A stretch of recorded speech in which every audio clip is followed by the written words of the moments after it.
Obviously, you don't need an introduction, but you do need a disclaimer. I like that. Andrew Tate is a name virtually everyone has heard of. A 4-time world kickboxing champion, self-made multimillionaire entrepreneur, internet phenomenon with billions of views, and one of the most polarizing voices of our time. This is all women's fault. Women did this. A girl boss is not someone running around saying, I hate men, I don't need men. And all those women who say, I don't need men are fucking liars, because you do need men. You're raising men, you're raising boys, you're marrying husbands. That's right. What are you doing demonizing them? But fame comes with a cost, and for Tate, that's meant global scrutiny, criminal charges, and months behind bars. This podcast will be watched by government agencies. They will watch this. They will analyze with a psychiatrist. Me, you, the entire world is a battle for influence. And if you're influential, they need to get you under somebody. What makes a man more enslaved? The guy that's living paycheck to paycheck in the rat race, or someone that has money and power but stays silent on big topics that matter? You ask me very good questions that I have to genuinely think about. Are you afraid of anything? Yes, I am afraid of. Andrew, welcome to the What They Don't Tell Us podcast. What They Don't Tell Us. That's what it's called. That's a good name, What They Don't Tell Us. Am I here to tell everybody What things we don't that, know. What they don't know? Basically, this is what it's about. Back to jail then. Back to jail. I need to pack a bag. Maybe after 3 hours, we'll find out. We'll see. But let's start off with something. Firstly, I mean, obviously you don't need an introduction, but you do need a disclaimer. I like that. I don't need an introduction, but I do need a disclaimer. I think you should walk around with a disclaimer everywhere you go, because you're either misinterpreted or misunderstood, and walking around with a disclaimer could help you a lot. I would argue I am one of the most misunderstood men in the world. Yeah. But then it's interesting because I have never had a negative interaction with anybody in person in my life ever. So it seems all the people like me, but the Matrix and the mainstream media and the mainstream narrative is trying very hard to convince everybody I'm bad. So I don't know if I'm actually misunderstood or if people do understand me. I'm sure in private conversations, there's obviously someone who's going to pipe up and say, Andrew's bad, or Andrew said this, or Andrew said that. But I like to believe, by and large, I'm quite understood and quite liked. In my experience of life, I'm liked.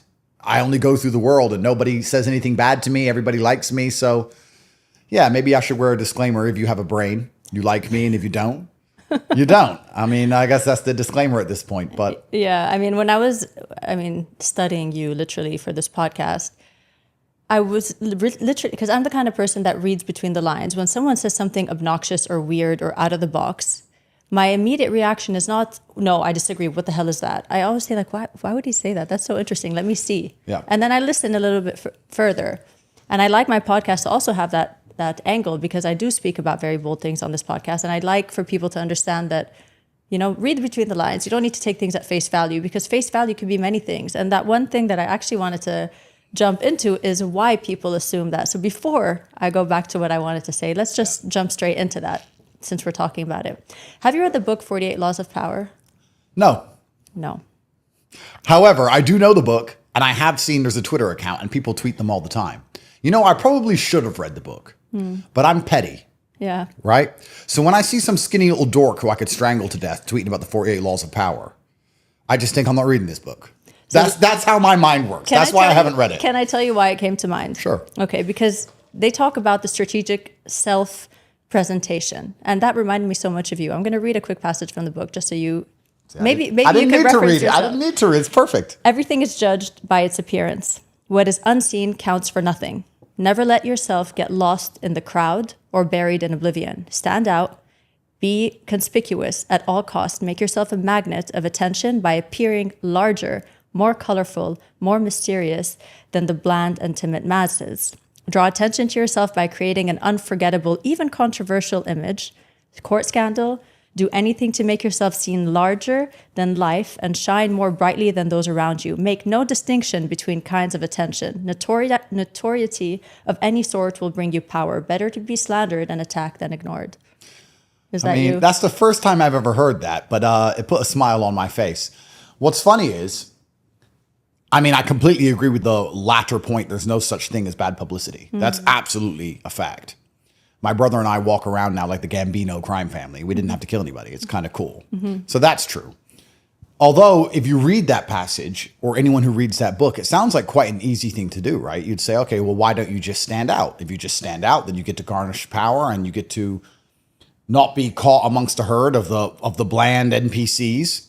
So why don't people do it? And it's more than stand out. It's have an image. Always have a persona. Yeah, but to court attention in and of itself is, one, getting harder and harder to do, I would argue. And two, there's huge repercussion for doing that, because anyone whose head sticks up gets chopped off. And the reason a lot of people don't do that passage which you read out, it sounds to me, when I hear it, when I analyze it, I say, okay, you're talking about the different ways to obtain power. Making money is difficult. Becoming strong is difficult. Having mental fortitude is difficult. But just stand out and be unique. That's pretty easy. I can put on a shirt and I can run around and, put on a hat. But the reason you can't actually do these things in any significant way is because the system as a whole is going to chop off the head of anybody who stands up and has genuine influence over the population. So, but do you think you're misunderstood because you peacock? Because you stand out? I don't think many people misunderstand me. I think everybody understands me, and some people are just jealous of me and refuse to like me because they were picked on in school, and I remind them of someone who probably picked on them a little bit. Do you think it's women or men? It's a good question. It's really interesting. I mean, I don't want to come across as too arrogant. I know that's a funny thing for me to say, but if I had to genuinely analyze the people who like me and don't like me, it's men who were picked on in school. I mean, I'll be honest. If I was 5'5", I wouldn't be hated. It's literally, he's big and he's rich and he has all these cars. The BBC said it to me. You walk around with your Bugatti and your cigar and it's misogynistic. I'm like, what does that even mean? It means that I'm 6'3" and I have a whole bunch of money and a bunch of nice cars, and they just don't. My image as a whole aggravates them. I don't have to talk. So that's part of it. And then from women, do women dislike me? I don't know. I'm sure there's some troll somewhere. So I'll tell you from my perspective what I think. I think a lot of men love you. A lot of men respect you, or they find you hilarious. You kind of play on the fantasy of what a man could have, right? Even when you're doing it in an obnoxious way, showing your money and your cars and your fame. And I think men love it. I mean, I even find my husband like scrolling and laughing when you're posting stuff. He actually loves it. And even when you say bold statements that are maybe shocking or crass, I think a lot of men agree with you, but they're just worried to say it themselves. Well, this is what's interesting, because you used a very important word there. You said obnoxious. Being obnoxious with your opinion, and I'm not saying obnoxious with your personality. You can't be societally retarded. But to be obnoxious with an opinion in general is a masculine trait. To sit and say, I've said it this way and that offends you, but I said it this way anyway because I'm not afraid of what you're going to do about what I've said. That's the masculine imperative in the first place. To sit and say, I'm going to talk this way and all 20 of them will get mad, but I can fight all 20 of them, so I don't care. That's the masculine imperative. So a lot of people, men, understand it and go, yeah, he pissed everyone off with the way he said it.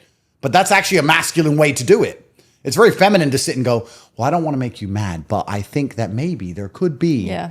And that's how they're trying to neuter men in general across the entire Western Hemisphere. But they want us to talk and think and act that way. And I refuse to do it, which is why they hate me so much. But I think a lot of men understand that when I'm saying things the way I'm saying them, especially if I'm triggering somebody, that I'm doing it to trigger them. I mean, it does make it a little bit more entertaining to do. That is true. I am a troll to a degree. It is true. But it doesn't mean I don't mean what I say. Yeah. It means I say it in a particular way. Yeah.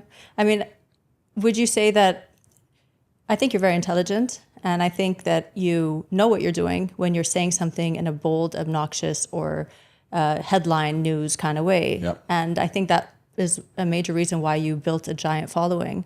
But now that you have your soldiers, okay, now that you have the platform and the following, do you still feel the need to say things the way you say them? Well, that's what I think, and that's how I think them. How you think them, or is it, because you would say a really bold statement instead of saying it in a way that I think everybody agrees with. I mean, many things that I was coming across, I'm like, no, he's right. He's right. And he's right about that too. But would I choose your words? Probably not. Probably not. I agree with you. But that is genuinely how I think of them a lot of the time. That's what comes to my head. And it's now at a point where, do I want to filter in any way? And I believe the primary objective of the attacks against me is simply to try and blunten my edge. That's what they want to do. They didn't want to put me, well, they wanted to put me in jail. They knew they probably wouldn't be able to. They want me to say sorry. They want me to bend. They want me to break. Because everybody else who was a cultural force in some degree in the modern times has bent or broken. I mean, you look at Peterson. He ended up a drug addict and he lost his brand and all these things are happening. If I would have just stood up and cried and said, I'm sorry from the Romanian prison, all of this would have been over. That's all they want me to do is destroy my own brand. They want me to calm down and shut up and sit down. And, you know, I get so much satisfaction from being annoying to my enemies that I refuse. I'm as stubborn as they come. And I'm going to talk the way I want to talk. And I'm going to say the things I think the way I think them. And I guess it is a side effect of success, because we talked about how saying things obnoxiously is masculine. It's actually a sign of success where people talk about f you money, but you can have a f you personality and a f you attitude. I don't need anybody to really like me, and I don't need anybody to talk to me, and I don't need to talk to anybody. So I have this, I'm very open and honest about the way I think about things, and I say them exactly how I think them. And sometimes if they aggravate or antagonize people, I enjoy that because it allows me to read their emotional leakage or get a read on them as an individual. If I meet somebody and I sit down and I say something and they lose their mind, well, then I know they're an idiot. Like, you don't even, this is the first time you've ever met me. How can my words control your emotionality to the point where you're now genuinely upset? You're an idiot. If I sat down with somebody and they said something racist to me or something horrible to me, or they said I was a human trafficker, I couldn't care less. It doesn't matter to me because I don't see their opinion as important. But when I sit down with people and I say something which is not only true, usually hilarious, and people lose their mind, well, then I just know they're clowns. Because that is the primary objective of the Matrix in the first place, is to elicit emotional leakage and emotional attention from people who have no vested interest in the subject at all. I mean, they can get people who are emotionally riled up over subjects they don't even understand or know. This happened recently with the Houthis. It was funny. Before Trump started bombing the Houthis, I noticed the news was talking about the Houthis all the time. We have to get the Houthis, the Houthis, the Houthis. And everyone's walking around going, yeah, we have to get the Houthis. I'm like, you didn't even know who the Houthis were 3 days ago. You didn't even know where Yemen is. But they could just make you dislike these people so they can murder them en masse. How do they do that? Because they can emotionally affect you. I can't be emotionally affected. So why do I talk the way I talk? Well, if I walk in a room and I say something and 7 people end up emotionally affected, well, then I know they're dipshits. I'm trying very hard at my stage in life to avoid dipshits. So I don't really see any of the negative from speaking the way I speak because I don't really need to be liked. I wouldn't be this way in corporate because I couldn't, but I don't need to be in corporate. So I'm okay, you know? So I guess it's just a life decision I've made. We talk about, I don't want to swear in front of a woman, but F you money. It's an F you personality. This is what I think. This is how I say it. If you don't like it and you don't talk to me, you lose. I don't lose anything. You lose. So I guess that's how I go around, and that's how I speak. So you talk about the Matrix. I know what you mean by that, but just for the sake of my audience, let's walk them through that. What is the Matrix, and what do you teach young men? Yeah, so society as a whole, and although the Matrix is evil, in many ways it is necessary, but society as a whole has to be controlled and constrained. And we have all these different people with all these different ideas, many of different races and religions, different upbringings, different versions of history. And we're all living in very close proximity to one another. And this is a relatively new thing, right? We were in clans where we understood each other completely because we were familiar, or we had the same version of history, the same stories we were raised on. Even in the 80s and 90s, even when I went to school, I'm an old man now, but when I went to school, everyone talked about the TV show the night before. Everyone watched the same TV show that day. All the kids did. At the same time. Show. That's right. I was part of that. That's right. But now there's Netflix and the internet. I'm sure none of that exists anymore. So we're not bound together by anything. Right. So the Matrix is a false version of reality, which they're constantly purporting into the population, trying to keep everything together, trying to keep all of these different people with all these different ideas functioning as a cohesive society. And different countries attempt it in different ways. But effectively in the West, what they've decided to do is just endlessly lie to us. And the version of reality and the version of history, especially, that we've been told is a lie. The institutions that we're told to believe in are corrupt. The education system is corrupt. The medical system is corrupt. The judicial system is corrupt. You name a system, it's corrupted. All of them are. And we're told democracy is a scam as well. Well, democracy is corrupt. The electoral system's definitely corrupt. So we're told that. Yeah, we're told go to school, work hard, get a degree, you'll get a job, you'll end up rich, save for your 401k, don't worry about your pension, you're going to own your home one day, vote for your candidate, it really matters, and you're going to be a happy citizen. And it turns out every single part of that is a lie. And that is the Matrix. And the reason I call it that is because of the movie. In the movie, that Neo is living in a false version of reality, which is very separate and different than the real reality, just to keep him placated so that his body heat can be harnessed by the machines. And that's effectively what the governments of the West are trying to do now. They want you to pay taxes. You need to work, and they want to keep your mind distracted and placated enough for you to continue to pay taxes, even though your cost of living keeps going up, your living standard keeps going down, crime keeps going up, you can't let your kids play outside, you're miserable, the traffic and the commute is getting worse day by day, your life is degrading in real time, your only chance to get out of it is to get rich, you can't, and you're stuck. So they have to broadcast enough garbage into your brain that you get distracted by TikTok and being stupid enough to pay $700 to go watch Taylor Swift standing up and down. This is the thing, though. It's true. That is the Matrix. You want to ask me? Let me answer the question. What's the Matrix? A concert is the Matrix. Look at these people screaming, jumping up and down, looking at an artist they've already heard the song from 50,000 times, idolizing this person like they're Jesus. And they can't even pay their own bills. That's the Matrix in a nutshell. Those are the people who have been completely psyoped by the slave mind. You are allowing yourself to be distracted with bread and circus garbage as your actual life and the things that matter crumble around you. Is it dangerous for both men and women alike? And how do people, like you say this, and then they're going to be like, how do I get out of it? Well, first you have to be aware of it. That's the first thing. And the second thing is not everybody can escape. And when I said earlier about the Matrix, how it is evil, but it is necessary, if everybody understood what's going on, then there'd be a new version of society. And would that new version of society be better? I don't know, because it'd be very chaotic. You'd have to find something else, something new to bind everybody. Perhaps we could come up with something which was more based on integrity and truth. That's a good idea, but ideas and application are not often the same. So when I speak and I say these things, I think 1 in every 10,000 people understand me. And I hope the other 9,999 don't understand me, to be honest with you. Because for there to be winners, there has to be losers. I like that the Matrix exists as long as I'm not in it. I want to be outside of it. You know, it's fine. I like that they inflate the currency because I own a bunch of real estate. It's fine to me. I win. But if you want to win, you got to escape it. And I think the way to do that is different for men and women, to be honest. I can only talk from the masculine perspective because the masculine perspective is the only one I know because I'm a man.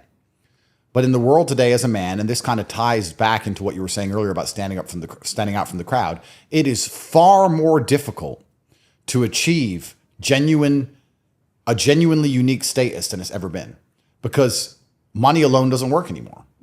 We live in Dubai. Who doesn't have a Lambo? Who cares? Who doesn't have money? Who cares? Right? So you can't just have money. You need to have money and charisma and intellect and wisdom. And you need to be smart. You need to be brave. And physically fit. And physically fit, in good shape. You have to add all these things together. And then you need status. You need clout. You need to add all of this up. And it's getting harder and harder for men to break through to that 1%. And the true answer to all of these things is you need to be prepared to take risks and suffer the pain of failing, because you're not going to win every single time. Do you think it's easy to win with the quality of people competing against each other now? It was easy for me. I think it is easy for winners to win. Yeah, that's true. I think it's easy to make money. But in the world today, I see a lot of people who make money and think that's enough. They still think it's the 1995 or something where you could have money and that you're somehow somebody. Do you think it matters how you make the money? It's a really good question. I'm going to answer that by talking about my own personal story where I made money in a you could argue, morally, you could say it was wrong. I mean, illegal, no. Moral, again, you could argue back and forth about it, but I'm not going to do that. But I would say that there is a karmic retribution in the universe. And if you take dirty money, you're going to pay the price for it one way or another. I think if you scam somebody, you pay the price for that. I think if you rug pull crypto coins, you pay the price for that. I like to believe the universe is fairly balanced. And I like to believe that everybody gets what they deserve, both the good and the bad. And I like to believe that I deserve all of the amazing things I have, and I deserve all of the bad things that happen to me. And that's probably me optimizing my mind for competency and the capability to deal with things. Because if something bad happens to me and I believe I deserve it, it's much easier than going, oh, poor me. I don't have a victim mindset. So when bad things happen to me, I'm like, okay, well, I didn't realize that I cut someone off in traffic 3 weeks ago. And that delay caused them to miss the birth of their child. So I deserve this. You deserve to be in Romania. I deserve to be in Romanian jail. You know, that's just how I optimize my mindset. So I never feel sorry for myself. And I think the reason I do that is because it allows me to handle things easier. But the reason now in the current position I'm in, where I could easily I mean, I could rake in $300 million in a week if I want to scam people. I won't do it because I believe that you'll pay the price for that. And I'm not talking about pay the price legally. I'm talking about paying the price cosmically, universally. I think things all balance out in the end.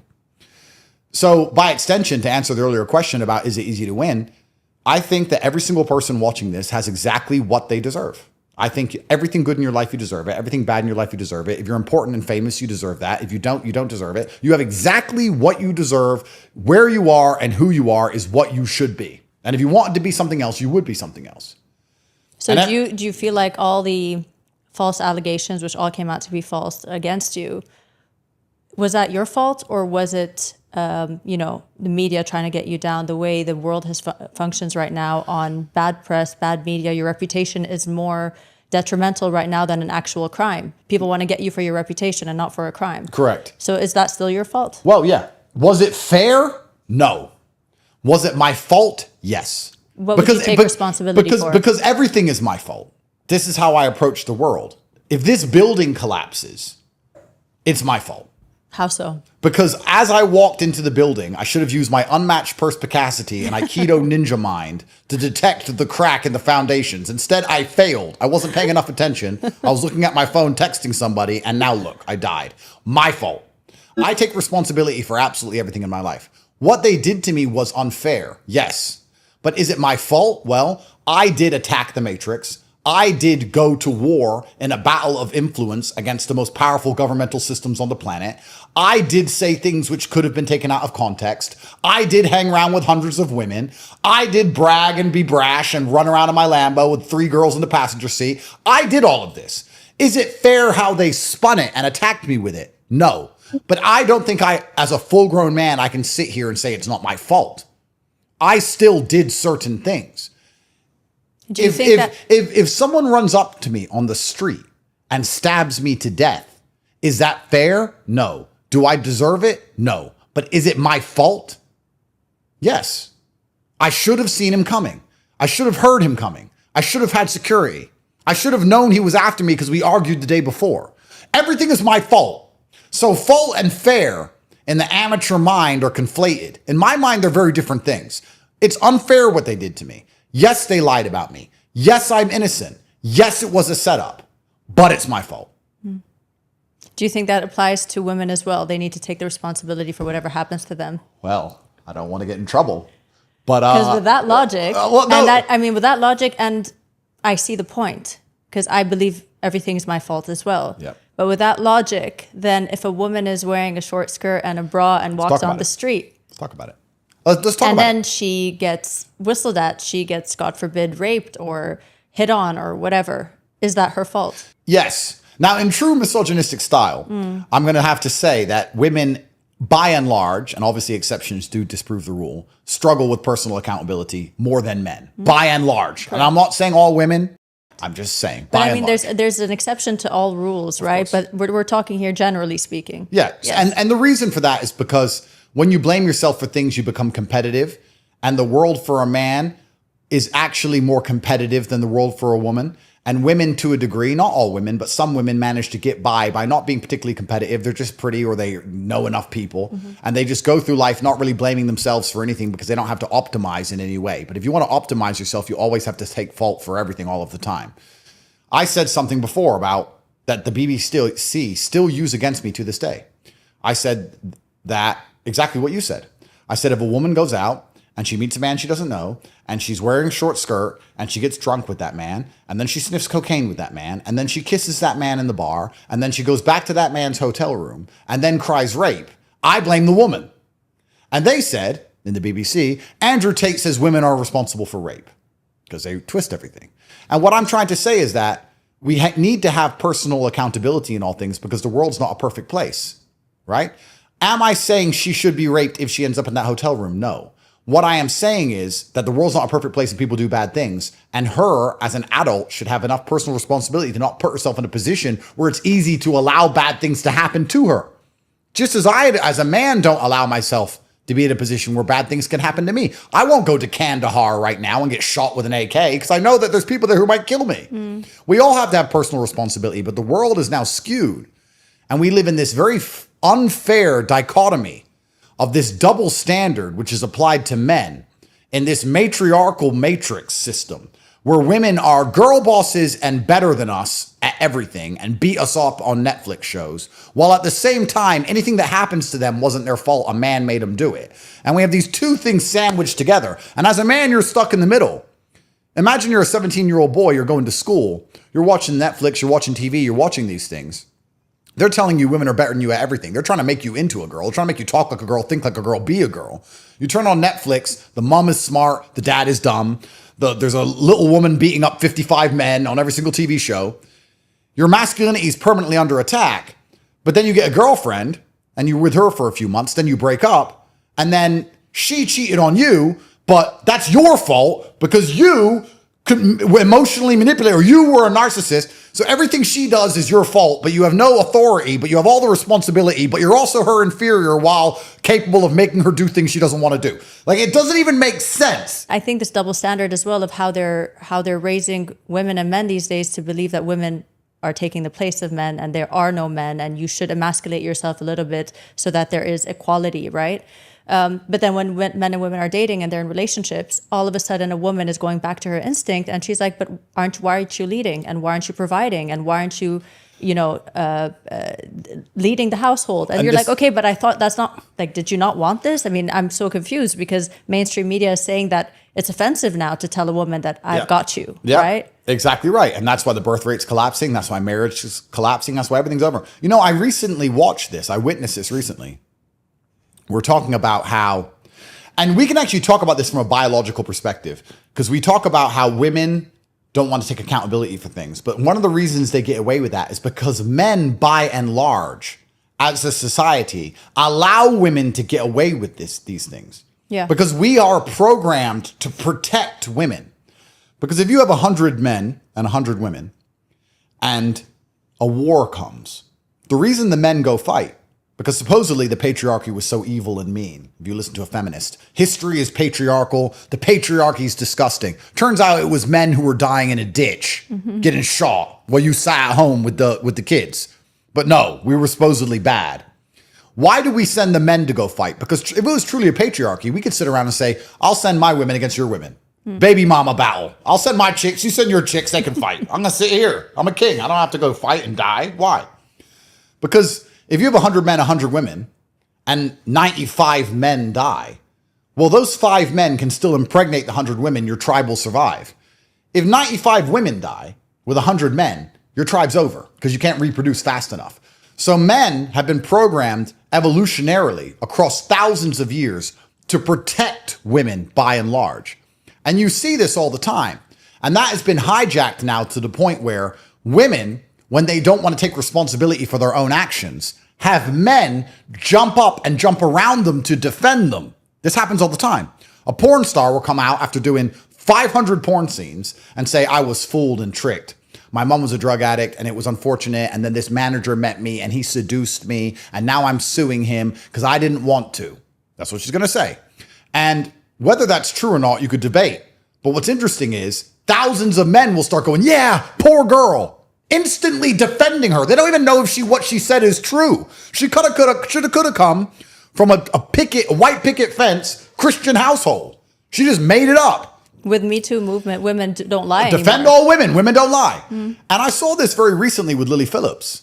I see Lily Phillips going on these podcasts and you have all these conservatives, these Republicans, these masculine men trying to convince her that, you know, what's happening to her is wrong and she needs to look at her childhood and work out why she did it, etc. To me personally, I just think she's a whore, and whores have always existed, and she can go be a whore, and it's her decision, and that's what she's doing, and I don't feel any instinct to protect her. Now, maybe I'm the broken one, but I see a bunch of dudes try to stick up and protect her. She's making her own decisions. You want to talk about personal accountability? There it is. Let her do it. Let her suffer the consequences. Who cares? But that's how it's always been. I mean, at least how I was growing up. If we're teenagers, I mean, I'm born 86, I'm 38 now, and as teenagers, and you're making bad decisions over and over again, 18, 19, 20, at some point, no decent boy wants to date you. 100%. And it's your personal accountability. And that's as a teenager. Now that we know better, we say, okay, but that's a teenager's mind. Maybe she doesn't know. But when you're a fully grown woman and you're choosing your choices, why are people trying to protect how she feels about the choices she's making as opposed to making her hold herself accountable for those choices. What's really interesting is this. If we're going to live in a society where women are not accountable for their own decisions, why can they vote? Exactly. Why can they be in charge of governments? Why do we listen to anything they say ever? I'm not trying to be a misogynist because this is why they call me a misogynist. I'm asking questions. If we live in a society where women are not responsible for their own actions, which means by extension, they're not responsible for any of the actions which take place because of their ideals that they promote. If a woman wants to sit there and say, we need transsexuals in school, drag story, child book reading, we need this because it makes me feel good.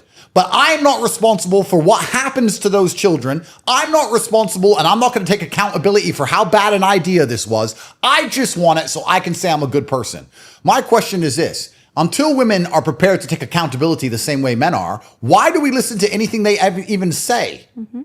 And this is why I'm called a misogynist, and this is why I say things that upset the matrix, and this is why I get in so much trouble. And I just think they misquote you. Like what you say, if someone just takes that sentence and doesn't listen to everything you're saying, they're going to say, why do we listen to what women say? And they're going to put it up there. That's how it works, right? But I don't listen to what men say who don't take accountability either. Absolutely. The thing is, the matrix, they gender most of my arguments and they say I'm talking about women. I'm not only talking about women because exceptions do disprove the rule, but we have to talk about generalities. In general, men take more accountability than women because in general, men have to be more competitive than women. But there's plenty of men who don't take accountability either. There's plenty of them. Absolutely. And I don't talk to them either.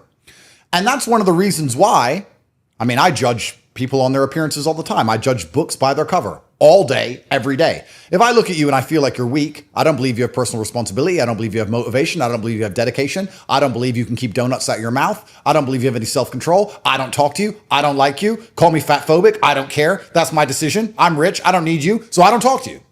Because I believe you're the kind of person who will not take accountability for their actions. Because you're eating donuts all day, you're becoming obese, and you're blaming your fucking thyroid. So you're a dumbass. So I don't need you near me or around me because you're not responsible for your actions. If I lend you my car and you crash it, you're not going to come to me like a man would do. A man who's accountable. If I crash a car, which is impossible, by the way. But if that happened... Because you're not a woman. You said it. You said it. But if I crash a car... I'll go up to the guy. If I borrow a car and crash it, I'll go up to him and say, brother, I crashed your car, completely my fault. I'll pay for all the repairs or I'll buy you a new one, 100% on me. I got your back. That's what a man would do. Yeah. But what a weakling would do, or someone who doesn't take accountability, is they say, I crashed the car, but it wasn't my fault. What happened? Well, this guy, he just pulled out of nowhere and he just came and then the tree just grew out of nowhere and was just in the middle of the road and I hit the tree. So... by and large, and of course, exceptions don't disprove the rule. By and large, this is a test for everybody at home. Ask a man if he's ever crashed a car, and he'll say yes or no. And if he says yes, you'll say why. And he'll probably say, oh, I was drunk or I wasn't paying attention. He'll blame himself. Ask a woman, have you ever crashed a car? Yeah, I've crashed. What happened? Oh, it wasn't my fault. Every time it's not their fault somehow. Somehow the tree just grew in the middle of the road. I've been there. Well, this is the thing that's interesting. So in the West, if they have an idea that they want to psyop the population with, they aim for children and women first. They don't aim for the men. We're hard to convince. Men are hard to convince. They aim for the women and the children. That's welfare. Well, that's welfare. That was COVID. COVID was simply grandma's going to die. And that makes women go, oh, grandma, because women are emotional. You can manipulate emotions. Men, we're not as emotional. You have to come to us with facts. And I'm like, okay, well, how many grandmas? Whose grandma? Not my grandma. She's built different. I don't care. That's what they did with the October 7th. The first thing that came out was beheaded babies. Of course, a lie. To psyop. Trigger women. 100%. Yeah. 100%. So in the matriarchy of the West that we live in, we're living in this matriarchal society where the people who have the most power, because women are more powerful than men in the West, they pretend that they're living in a patriarchy because men make more money and all this bullshit.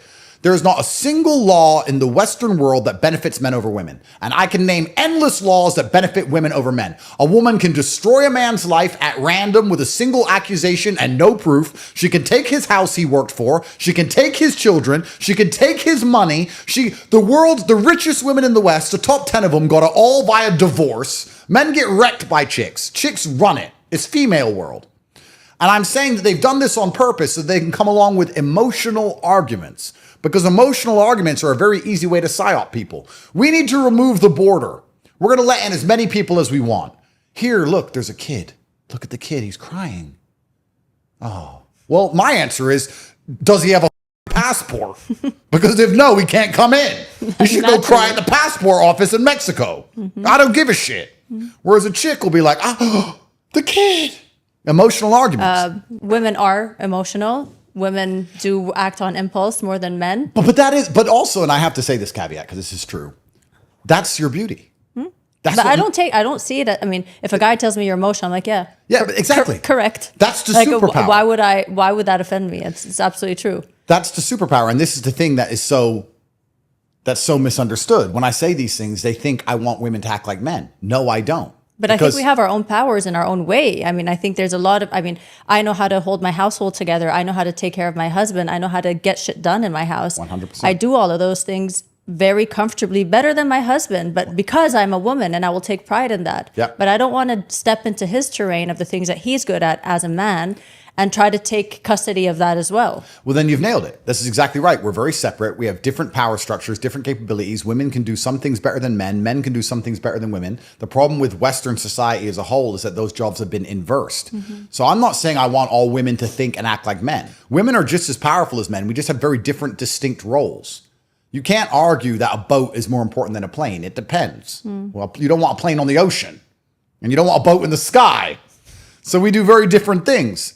But I think a lot of women are comfortable with all of that in my position when they have their shit together. This is my opinion.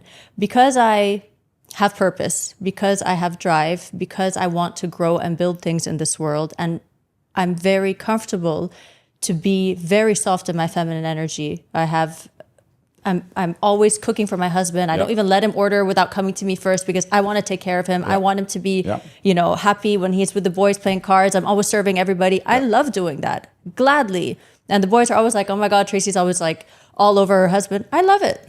And I think it's because I've worked on myself a lot and I know my purpose in life. Now, it doesn't say that women that choose not to do what I'm doing and just want to stay at home cannot feel the same way.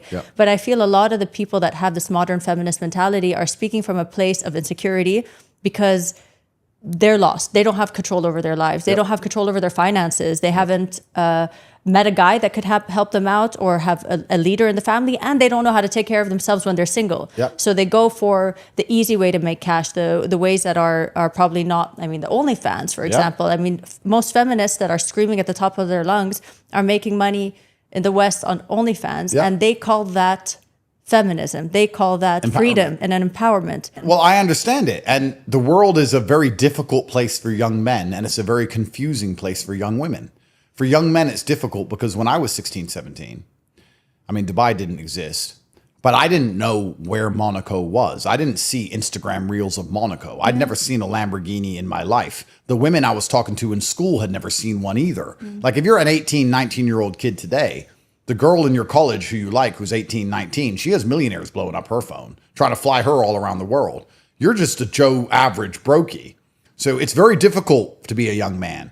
I don't think it's confusing. Young men know what they need. They need power and status and influence and money. And they're being constantly exposed to this whole world that they want to get access to that I was fortunate enough to not see. But that's why it's difficult to be a young man. To be a young woman, I wouldn't say it's difficult. I'd actually say it's easy, but confusing. Because they have all these options now. They're 18, 19, 20, 21, whatever. They can be born in the middle of nowhere. They can be in Transnistria, a breakaway micronation. It doesn't matter. If they're hot and they have Instagram, they're getting invites. So as long as they can go cry at the passport office, they now get access to the highest tier of life that exists on the planet. If you're a man and you want to get on a boat, you have to work. If you're a woman, you want to get for that boat. You have to buy a boat. If you're a woman and want to get on a boat, you need an Instagram picture.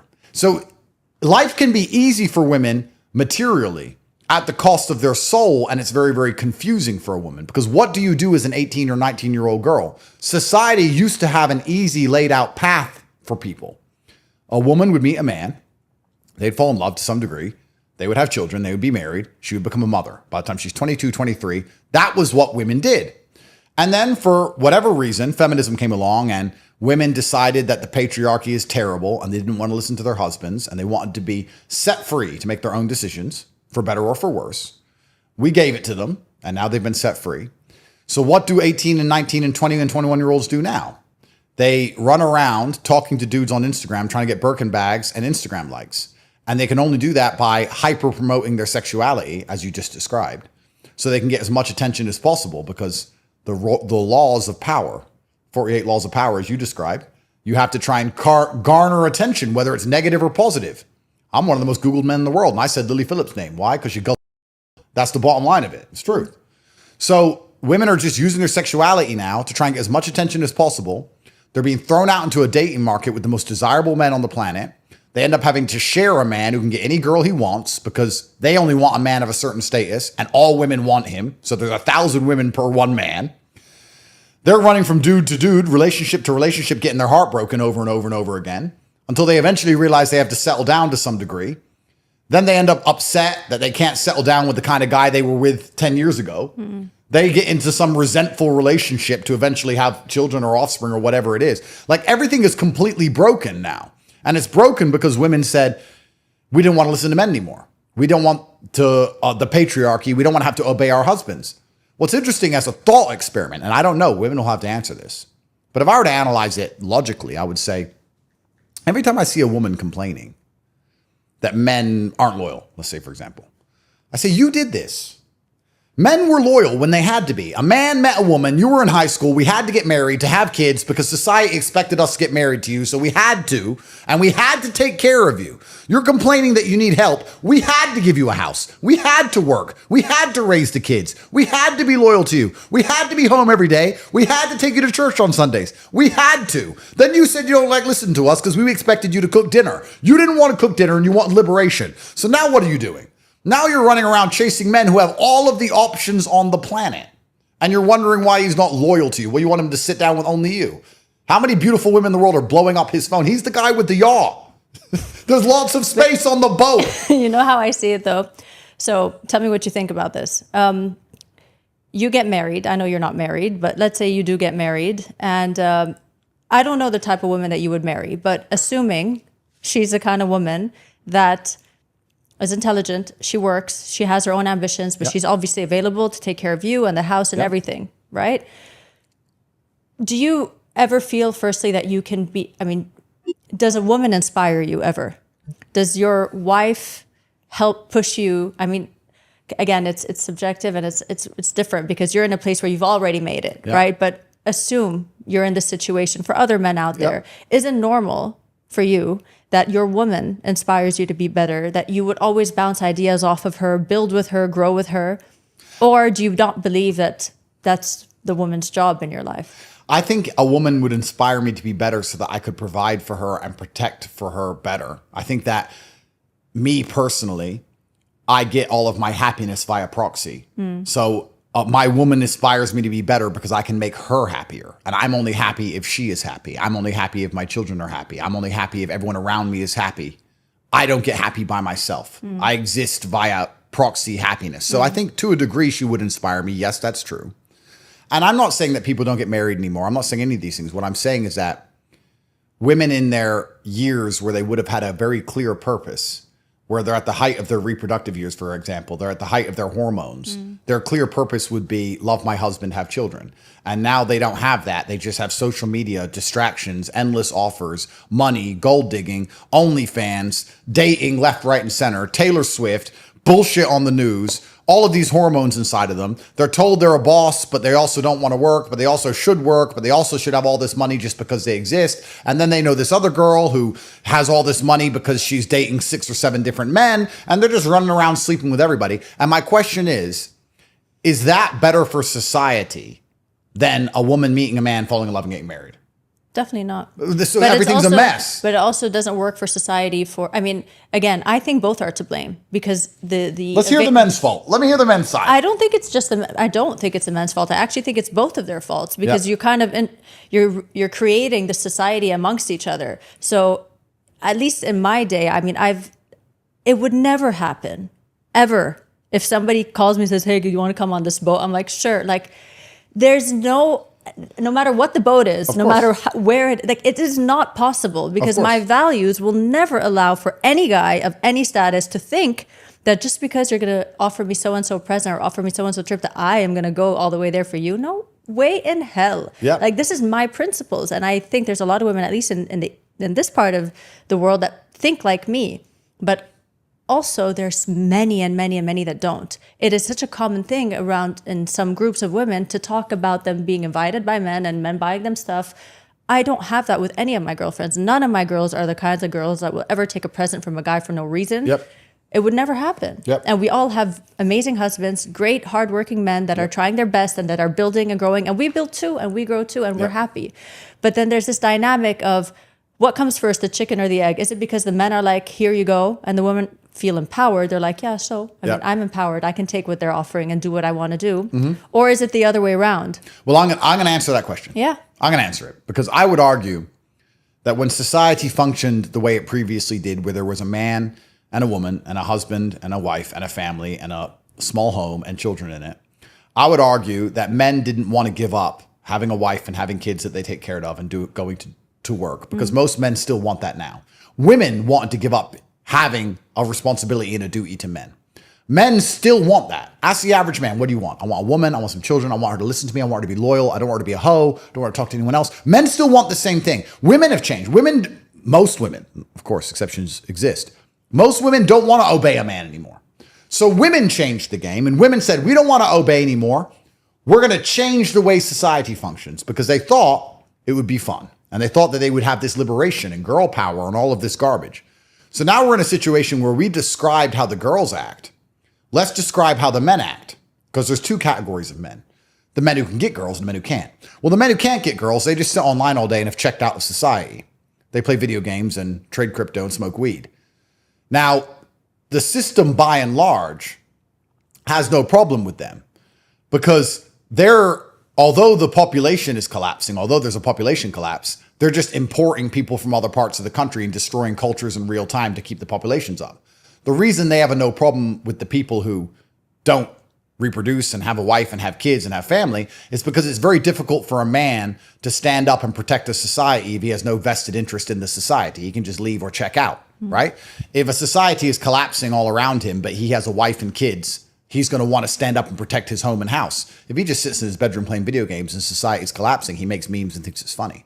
So he has no problem with that. And then you have the men who can get laid.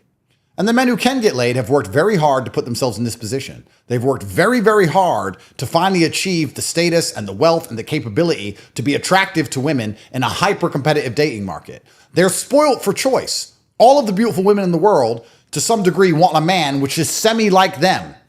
And men who manage to get to this level of life naturally optimize their minds for competitiveness and for competence. So if you find a 23, 24-year-old man who managed to make millions and millions of dollars because he naturally optimizes for competence and he's in good shape and he's very logical about things, and he's out there in the world and he can get all these different girls and he sees how all of these girls act and he sees very few of them have any values, what's he going to do besides just tear through a bunch of them, which is what he's going to do. And then you're right. Then it is the man and the woman. And it all gets worse. Like you said, it's not necessary that women are like that. So in a position where a man thinks this way and he has earned his right for a proper woman and he marries a woman or dates a woman or whatever, do you believe that it's well within his right to still have options? Well, don't be shy. I'm not going to be shy. Truly, like, I'm curious. I mean, everybody has. I think, okay, so biologically, you have to, when I look at all subjects, you have to analyze them societally, you have to analyze them morally, you have to analyze them biologically, right? So if a man is married, should he sleep with other women? Well, morally, no. Biologically, men don't get pregnant. And men have been programmed to get as many women pregnant as possible. Why as many women? Why not his wife? Well, because women, unfortunately, are slow and they take a long time to grow babies. If you'd speed up, maybe we wouldn't have this problem. But I think that's a personal choice of yours that you want that many children. So many men just want 3. Of course. But I'm talking biologically. When I say biologically, I'm talking about us as animals, as organisms. Yeah. As animals, as organisms, men, to procreate, for humans to exist, considering so many men died at war or hunting lions. Men died at a much higher rate than women. There were more women than men. My job as a man is to get as many women pregnant as possible, biologically. Morally, that may be wrong, but biologically, it is my incentive to do that. The female incentive is actually different because when a woman is pregnant, she needs a man to stick by her or she's going to die. She needs protection provision. The female incentive, biologically, is to be loyal, to get one man, to know who the dad is so that he won't leave and to stick by him and for him to take care of me. Whereas the male has a different biological incentive. Get her pregnant, get her pregnant, get her pregnant, get her pregnant. That is why if a woman cheats on a man, it's so much worse than if a man cheats on a woman. Because if a woman cheats on a man, paternity in and of itself is at risk. A man can sit there. If a woman cheats on a man, there's an emotional connection required because she trusts this man at some level to protect or provide for her or take care of her. She respects him at some level, like he's strong. There's something there. Whereas a man could cheat with a woman. He doesn't care. Okay. So you're saying it from a biological perspective, instinctual perspective. The way I see this argument is I don't cheat for respect for my husband. Yep. And I would expect no matter what the biology says, no matter what the instinct says, understand, my husband will say, I think I have something going on here that's more important. I don't want to hurt her. Irrespective of how he feels or how he functions as a man, within himself, he's like, but is it worth hurting her? Because her feelings will get hurt whether my biology pushes me to do this or not. Of course. Do I want to hurt her feelings? Do I want to do this to her? Not really. Let me try not to do it. It must be more tempting for him than it is for me. But you always talk about controlling your mind, discipline, working hard. 100%. Why is the exception when it comes to this? I'm not saying there is an exception. And men can't control that, but you have to control every other difficult thing in your life. Completely understand. So morally, I said no. Biologically, I'm explaining why men are always going to be more tempted to cheat than women. That's what I'm trying to explain. Okay. A woman isn't even tempted to cheat unless she's broken. The only kind of woman who's tempted to cheat is a woman who's been slept with too many men anyway and her mind is broken. Women, by and large, their natural inclination is to be loyal. Correct. And a man, his natural inclination is not to be loyal. Correct. And I'm only saying this before I answer your question so we understand that when we talk about loyalty and monogamy, we are talking about women saying, you should want to do what I naturally want to do. And a man doesn't naturally want to do it. It's like a woman, it's like a woman saying to a man, you should want to put on makeup. And we're like, well, no, I could, but I don't really want to. Right. Society might tell me I should, but I don't want to. You want to do this. So women and men are fighting a different battle here because women want to be loyal anyway. So we have the moral aspect, we have the biological aspect, and then we have the societal aspect. And this is the point I got to at the end. Societally, we were supposed to do exactly as you described. But women broke that contract.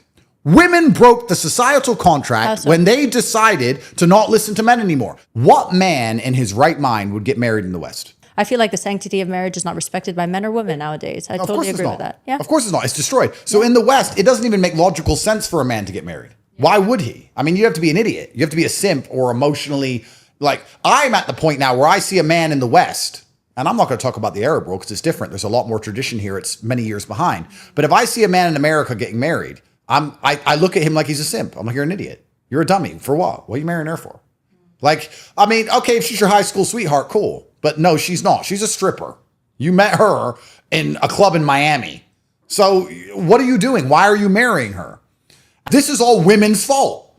Women did this. We were perfectly prepared with the societal setup until women said they didn't want to listen to us. They wanted to be sexually liberated. They wanted to run around and sleep with whoever they wanted. They didn't want to listen to their fathers. They didn't want to listen to their husbands. And they want to be out there doing whatever. And then they want to flip and reverse it because they don't want responsibility. The average woman on the street, if you ask her what she wants to do, she says, I want to go to school and I want to go to college and I want to have fun and I want to explore and I want to travel the world. And I don't want to listen to a man and I want to go all around the world. I want to go backpacking and I want to go to Dubai and I want to go on a boat. And then when that's all done, maybe when I'm 35, then I want to meet a nice man. Then I want to settle down. When men hear this, we're saying, okay, so you want to run around and sleep with everybody. You want to be a slut. And then you want some dude to pick up and pay the bill at the end. No, I don't want to do that. Any man who's optimized for competence refuses to do that. Now, if I, right now, in a hypothetical, because I don't talk about my personal life very much because I have enough enemies. If I went out there and met a virgin, 23-year-old religious woman who's never been with a man, who's going to obey everything I say and trust me to guide and lead her, would I marry her? Yeah, of course. It's not about being anti-marriage. What I am is anti the choice of wives that exist in the world today. If I'm going to go to Miami and meet a girl and be like, oh, she's my girlfriend now, and people say, so when you getting married, you've been together a while, I'm going to say fucking never, because I don't know what she was doing before I met her. I'm sorry, I'm not going to be that guy. And the reason I'm not going to be that guy is because I have been the guy who looks at a girl getting married thinking, bro, if you knew what I knew about her. I can't be that guy. I'm sorry, I can't. And most men optimized for competence can't. And there's not a single man out here. There's not a single man out here in the modern world of this misandrist, matriarchal world where everything about being a man is demonized. If you're remotely masculine, you're called every name under the sun, who's going to go out there, dedicate himself, work hard, be motivated, struggle to become rich and important and successful and finally make it out the matrix, the 0.001%, to then pick up some woman who'd been running around doing whatever she wants and just marry her and spoil her so that she could eventually take half his stuff. Men aren't doing that. And it's women's fault.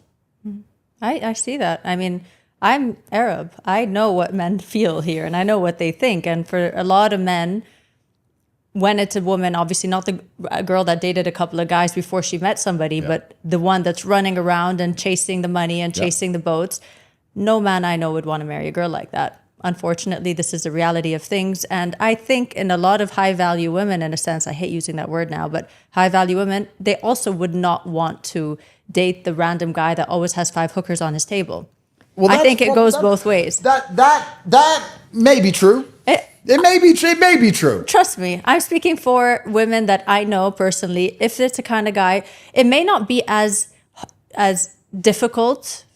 She may at some point, if he like calms down and shows he's changed, may say, you know what, can forget the past. It's cool that he kind of had all these girls around him, maybe. But I think in general, it's a turnoff for a lot of women to be like, why does he have 50 hookers on his table? Like, I don't want to be seated on that table. Yeah. Take it from me. I have so many guy friends, a lot of guys I grew up with, and I've seen them with hookers on the table. I'd be like, when I was single, who's on the table? They'd tell me, I'm like, I'm not coming. There's no way I'm going to be sitting on a table like that. Some women feel this way. Yep. I think it goes both ways. No, I agree with you there. I think there's some women who wouldn't be happy to be on a table with a bunch of other women. That is true. Not just women. I'm talking about not other women. Of course, I'm happy to sit with other women. Yeah. Paid women. Paid hookers. People that they call escorts, they could make them travel in to hang out with them. I would not sit on that table. It would never happen. I understand it. I completely understand it. But it's this world we're now in. Women have tried very hard to make themselves playthings, most women. And then they also they complain or they want the world to change when men do nothing but play with them, is what they are. Yeah, absolutely. This is basically the bottom line of it. And we need to re-incentivize marriage. Mm-hmm. If you were to say, Andrew, fix society, I'd say, okay, well, I understand why marriage is a good basis for society. I understand why it's a good cornerstone. The reason I'm not subscribing to it now is because it's been perverted and destroyed. If you want to restore marriage, then you have to restore the incentives for marriage. Women have incentives for marriage. Men currently have no incentives. Masculine incentive needs to be restored. And the masculine incentive is for us to have some responsibility and accountability and power for those things. Mm-hmm. Why would I be responsible for a woman? And why am I accountable for all of her mistakes if I can't give her any kind of order or control or what to do? If I'm the captain of a boat, if the boat crashes, I'm the guy who gets in trouble. That's because the whole crew listens to me. If I'm the captain of the boat and I shout orders and the crew ignores me, then how can I be responsible for the boat crashing? So most men now are in relationships. If the woman crashes the car, he has to fix it. He's accountable. He's responsible to pay all the bills and take care of her and make sure that she's safe. If someone breaks into the home, he has to get up and risk his life against armed intruders to ensure she's alive. He has all the accountability and all the responsibility, but he can't tell her anything. So how can you not, are you the captain of a boat where everything is your fault? All of the work is yours, but you can't give a single order. Thing is with you, you say things and everything you say is literally what any intelligent man that I have been following online, whether they're business coaches, whether they're soft guys that talk about leading their families, in all realms, there's an agreement and a consensus to what you're saying. Men are most comfortable with themselves when they're leading, and women are most comfortable when their men are leading. Yep. But then when you say it or twist it into words like, you need to obey me, all of a sudden it hits a nerve with women, right? I think that's the issue. I don't think you're saying anything wrong. I actually agree with almost every ideology that you have. I just think it's the way that it's said that triggers people. So this is exactly how media works. It's a headline. You say sentences with a strong headline that piss people off. Yep. And then they don't want to listen to what you mean by it. But every woman out there would say, I actually want a guy to make me feel like I don't need to drive the ship. I want him to drive the ship. Yep. I want to feel like I could count on him and lean on him. Yep. Granted, he gives her love and affection and emotion. And he's there for her, Of course. not just pays for the bills of the house and does whatever he wants, Of course. right? So I think we're in agreement. And I'm pretty sure that when this gets out and people are triggered, they're going to have to come back to this episode to say, wait, let me see why he said that. That's the whole point of being curious, to listen to why. And what does he mean by that? Because I don't think anything that you said is wrong, actually. Well, thank you very much. And it's kind of interesting if you look at a history book.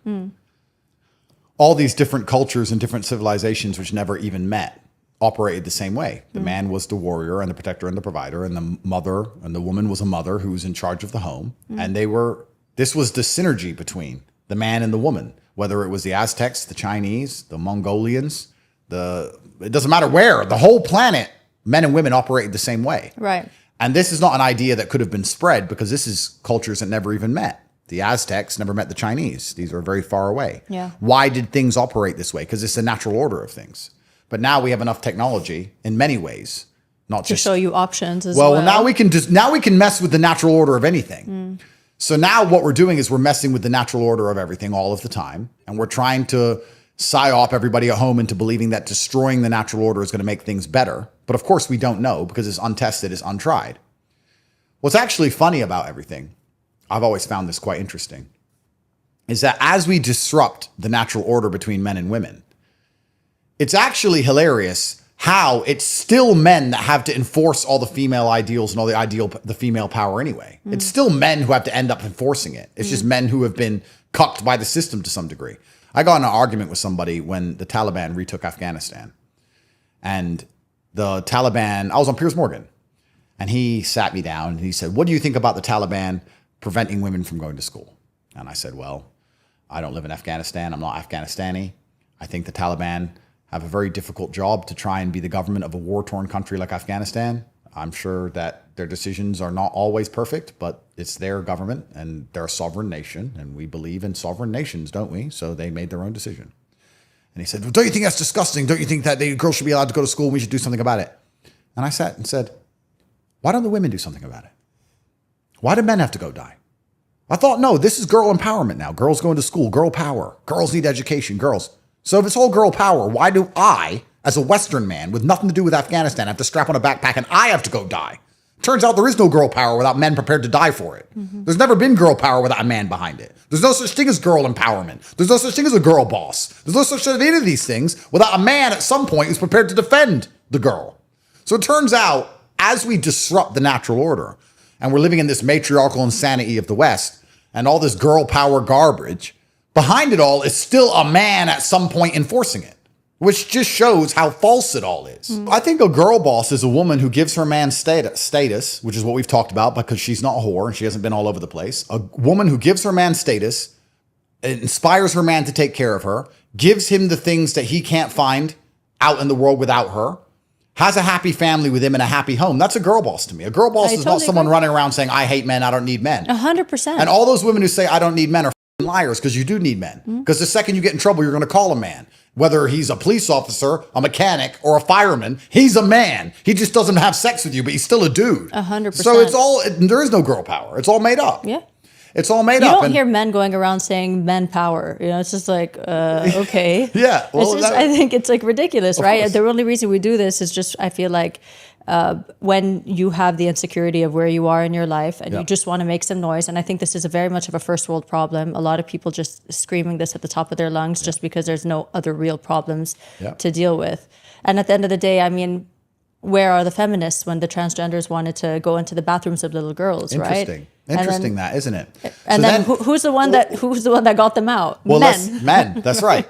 And who are they afraid of to molest women or molest children, men. And women's sports as well. So who are these NGOs? Who are these charities? Who are these people who are trying to inspire and encourage feminism? If they don't care about women, what are they trying to do? They're trying to destroy society by and large, which goes back to the point I was making earlier about female voting. If you're a feminist, you don't listen to your husband's vote. You vote for yourself, and you vote different to your husband because you're independent and you're a feminist, and it doesn't matter what he thinks. Even though he's the one who has to die if we go to war, even though he's the one who goes to work all day and probably works more hours than you, even though he pays more taxes, even though he knows more about the brutal realities of violence and consequence. No, don't listen to your man. You made your own decisions, and your decision comes from Whoopi Goldberg because you saw her on the news, and the news said that Trump's bad, so let's vote against Trump. That's what's happened. These feminists don't give a shit about women. They are deliberately trying to destroy society. And if you want to find out who these people are, look up who started the feminist movement. I'm not going to say it on the podcast. I'll let everybody do their own research. But then you're going to learn what's really going on. I need to look at that up a little Look bit it up. too. And you'll see that most of these issues, nearly every issue in the world, is a Trojan horse. Because it's so easy to wrap up a Trojan horse in such a nice issue. Feminism's perfect, right? We believe in women's rights. Andrew, do you believe in women's rights? Well, yeah. Okay, so now we're going to let your kid talk to a drag queen. Well, no, I don't believe in that part. They do it all the time. They do it with climate. Climate change. Do you believe in climate change? Well, I don't want the trees to die. Do you want all the fish dead? It's like, well, no. Okay, we're putting up your taxes. So, well, how the fuck is me paying more money to help the fish? Fish don't need money. He ain't got a house. He ain't got rent. I got rent. Why the fuck am I paying the fish's rent? So they take a nice sounding idea and they inject the in the middle so you can't reject it. You can't say, I want all the fish dead. I can't sit and say, no, I don't want women to have rights. But that's the thing. I mean, I'm a woman and I know what rights I have and how much power I have. I know this and I protect it and I'll protect it for everybody. But I won't go and demand things that are unreasonable and that would only vilify our people coexisting with me. You're raising men, you're raising boys, you're marrying husbands. That's right. What are you doing? Demonizing them. What are you doing? This is the thing I don't agree with. It's not so much about the empowerment of women and giving them power. It's much more about why does your power have to take away from men's power? Because a person is smart. A woman is smart. But women are stupid. And this is the bottom line of it all. And all of these movements are Trojan horses. Any movement that's not a Trojan horse doesn't gain traction. The climate change scam is deliberately designed to get everybody paying more taxes, afraid to drive a car, and locked in their house. If you say, I don't want to be locked in my house and I don't want to pay more taxes, all of a sudden you want the whales dead. This is what they do. Same with feminism. If you don't want women advocating for open borders, calling for wars they don't have to fight in, and dragging drag queens into children's schools, you don't believe women should have rights. So when you say, no, I don't like feminism because of all this it's delivering, they say, you think women should be raped on the street? No, clearly not. They Trojan horse all of these concepts on purpose. And they do it so it's very difficult to argue against them. So this is an example, okay? You find a lot of people protecting, I don't know, a movement, the minority or whatever it is, because they don't want society to judge them and they want to seem like they're agreeable and they don't want to hurt anybody's feelings with the softness that we have in society, right? So for example, gay men, a lot of gay men tend to be very loud and obnoxious about their sexual life, very detailed when they're sitting on a dinner table talking about what has been done to them because they, for whatever reason, maybe felt suppressed for so long and all of a sudden they're a bit freer and now they want to talk about it on a dinner table, in detail, graphically. I don't subscribe to that. I get very uncomfortable when that happens, but then you'll have 5 other girls giggling and laughing and high-fiving, thinking that it's cute. And I'm just like, I won't sit on a table with women that are talking about, I don't know, what they did last night, what toy they used. I would never 100%. sit on a table with a woman that's saying that. Do I really need to laugh it off because he's gay? Just to make him feel like it's okay. And I'm not homophobic. I need to laugh it off because I just need to prove that I'm not homophobic. I have loads of gay friends. A lot of them very well respected. They're gay. They don't need to talk like that. They have nothing to prove. And I think this happens time and time again. It's happening with the transgenders in schools. It's happening with, LGBT, all of the whole shebang that's happening. It's all about making people feel like I'm not racist, I'm not homophobic, I'm not this, I'm not that, so I'm going to be agreeable to everything that's happening. Well, this is such an interesting point you just made because it ties back into something we mentioned earlier. And I said that when men make points, they make them obnoxiously. And I said the reason I make an obnoxious point is because I'm not afraid to fight the 20 people who disagree with me. So by and large, men are less agreeable because we have the capability to defend our ideas. Women don't. Women are by and large more agreeable because you cannot defend your idea. So this is just a biological trick of life. When a man met an opposing tribe, we got killed or we killed them. That's how it went. So we didn't have to absorb that tribe's ideas. We never even had that option. We had to either fight, we had to fight to the death and either win or lose. Our ideas are ours, their ideas are theirs. Women have never had that predicament because if your man died, you then became the property of another tribe and you now have another language and another culture and you need to change your mind and agree with that one so you can get pregnant and survive. So women have learned and evolved over time to be more agreeable. Also with the fact that women cannot defend an idea. There's a very simple experiment you should look up. They get 10 people in a waiting room for an experiment, but the experiment's actually the waiting room. They think they're waiting for the experiment. And they say, before we go into the experiment, I'm going to hold up this triangle. Can everyone tell me what color it is? And the triangle is blue. And there's 10 people in the room. One of them is the subject. He goes last, and the other 9 are actors. And the first 9 people say green, green, green, green. And when it gets to the last person, he says green. He says green. He doesn't believe his own eyes anymore. That's right, because he's afraid of upsetting the 9 other people in the room. Now, all of the women say green. Small men say green. Big men say blue. Why? Because the big man can beat the other 9 men. So physically, even though it's about a color and a triangle and your eyes, your physical capability directly reflects how you absorb and combat other people's opinions. And then women are afraid to say, by and large, I don't want to hear that shut up because they don't want a man to yell at them because it's intimidating. So they laugh and they giggle. And then the other girl laughs and giggles because the triangle's green and everybody goes along with it, which ties back into my point earlier about women being empowered deliberately so they can be manipulated, deliberately so they will not go against the grain because women agree with societal norms more than men. So if you tell women, we need to let the drag queens talk to the children or you're homophobic. This woman agrees. This woman agrees. The news agrees. TV agrees. Why wouldn't you agree with that? Most women will go, well, okay, I guess, because they're afraid. That is why they want women to have the vote. This is why they want women in charge of society. This is why they want to live in a matriarchy, because the people who are behind the matriarchy, who are men, understand that having a bunch of women in charge of everything make it easy to psyop them and control everybody. Now you see the biggest powerhouses in the world controlled. Every head of state is controlled men. Well, what happened if they're women? Well, it's another situation. Well, people say this. Like I've heard what feminists say, all men go to war all the time. If women were in charge of everything, women wouldn't go to war, which is probably the most ridiculous thing I've ever heard. I've never even seen, I live with 5 or 6 guys. All of us live together and we have a great time and we laugh. 5 women living together in a house, it's not going to be as harmonious as my house. That's a fact. Women argue just fine. Women argue all of the time. The actual real interesting thing about that is I remember when Kamala was running against Trump and I was talking to a feminist and she said that people don't want Kamala because she's a woman. And I said, yeah, true. And she said, why? You don't think a woman's smart enough? And I said, well, she's not. Kamala's an idiot. But primarily, actually, the fact that you've said people don't want her because she's a woman, because people are misogynistic, proves that she shouldn't be president.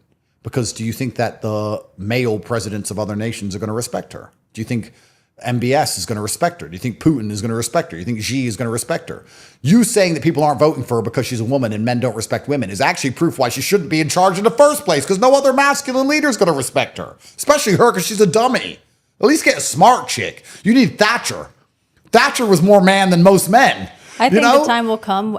This is how it should be. I think women because we always say there's the exception, and there's a reason why there's mostly men in these positions. It's because they want those positions, of course, and women don't want them. Of course. So it's not because we're not giving it to them. Most women do not want to be in that game of politics, of high power jobs. They want to raise families. They want to have a balanced life, and you cannot have a balanced life if you're in that situation. So it's stressful. It's stressful, and it's fine to say, I really don't want it. Like, it's fine. I'm happy to just have my business. I'm happy to do this, and I'm enjoying life and building and growing, but that is too demanding for me as a woman with everything I want to do in my life. And that's okay. And I think most of these feminist women that are fighting for this for these seats are people that don't want the seats in the first place. They just want to try and prove a point. They want to prove a point. Exactly. I want to ask a question to you because I want to hear what you say about it. Because I've talked about this female leader thing quite a lot.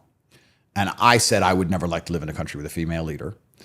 And the reason I said that is because I believe men are braver than women. By and large, men are braver. And if you're going to be the leader of a country, you need to stand up against shadow cabals, which are truly trying to influence things and influence the government. And you have to be very brave to stand up against them. And if you're not brave, you're going to end up doing as they want. They tried to kill Trump twice. They tried to shoot him twice. He didn't bend. He didn't break. He didn't quit. And he didn't do what they wanted. What would a woman have done if they shot at her? So I think Trump is an exception. Yeah, Trump's Trump. Of course. Trump's Trump. Okay. I think if it was Biden, it would have been the same thing. I don't agree in the sense that I don't want a woman to lead. I'd be happy, but I would not pick a woman because she's a woman, because I'm a woman to lead. Smart. It will have to be for good reason. Yep. I don't care about your gender. Yep. If you're not qualified, I'm not voting for you, regardless of whether I'm a woman or not. So that's on one thing.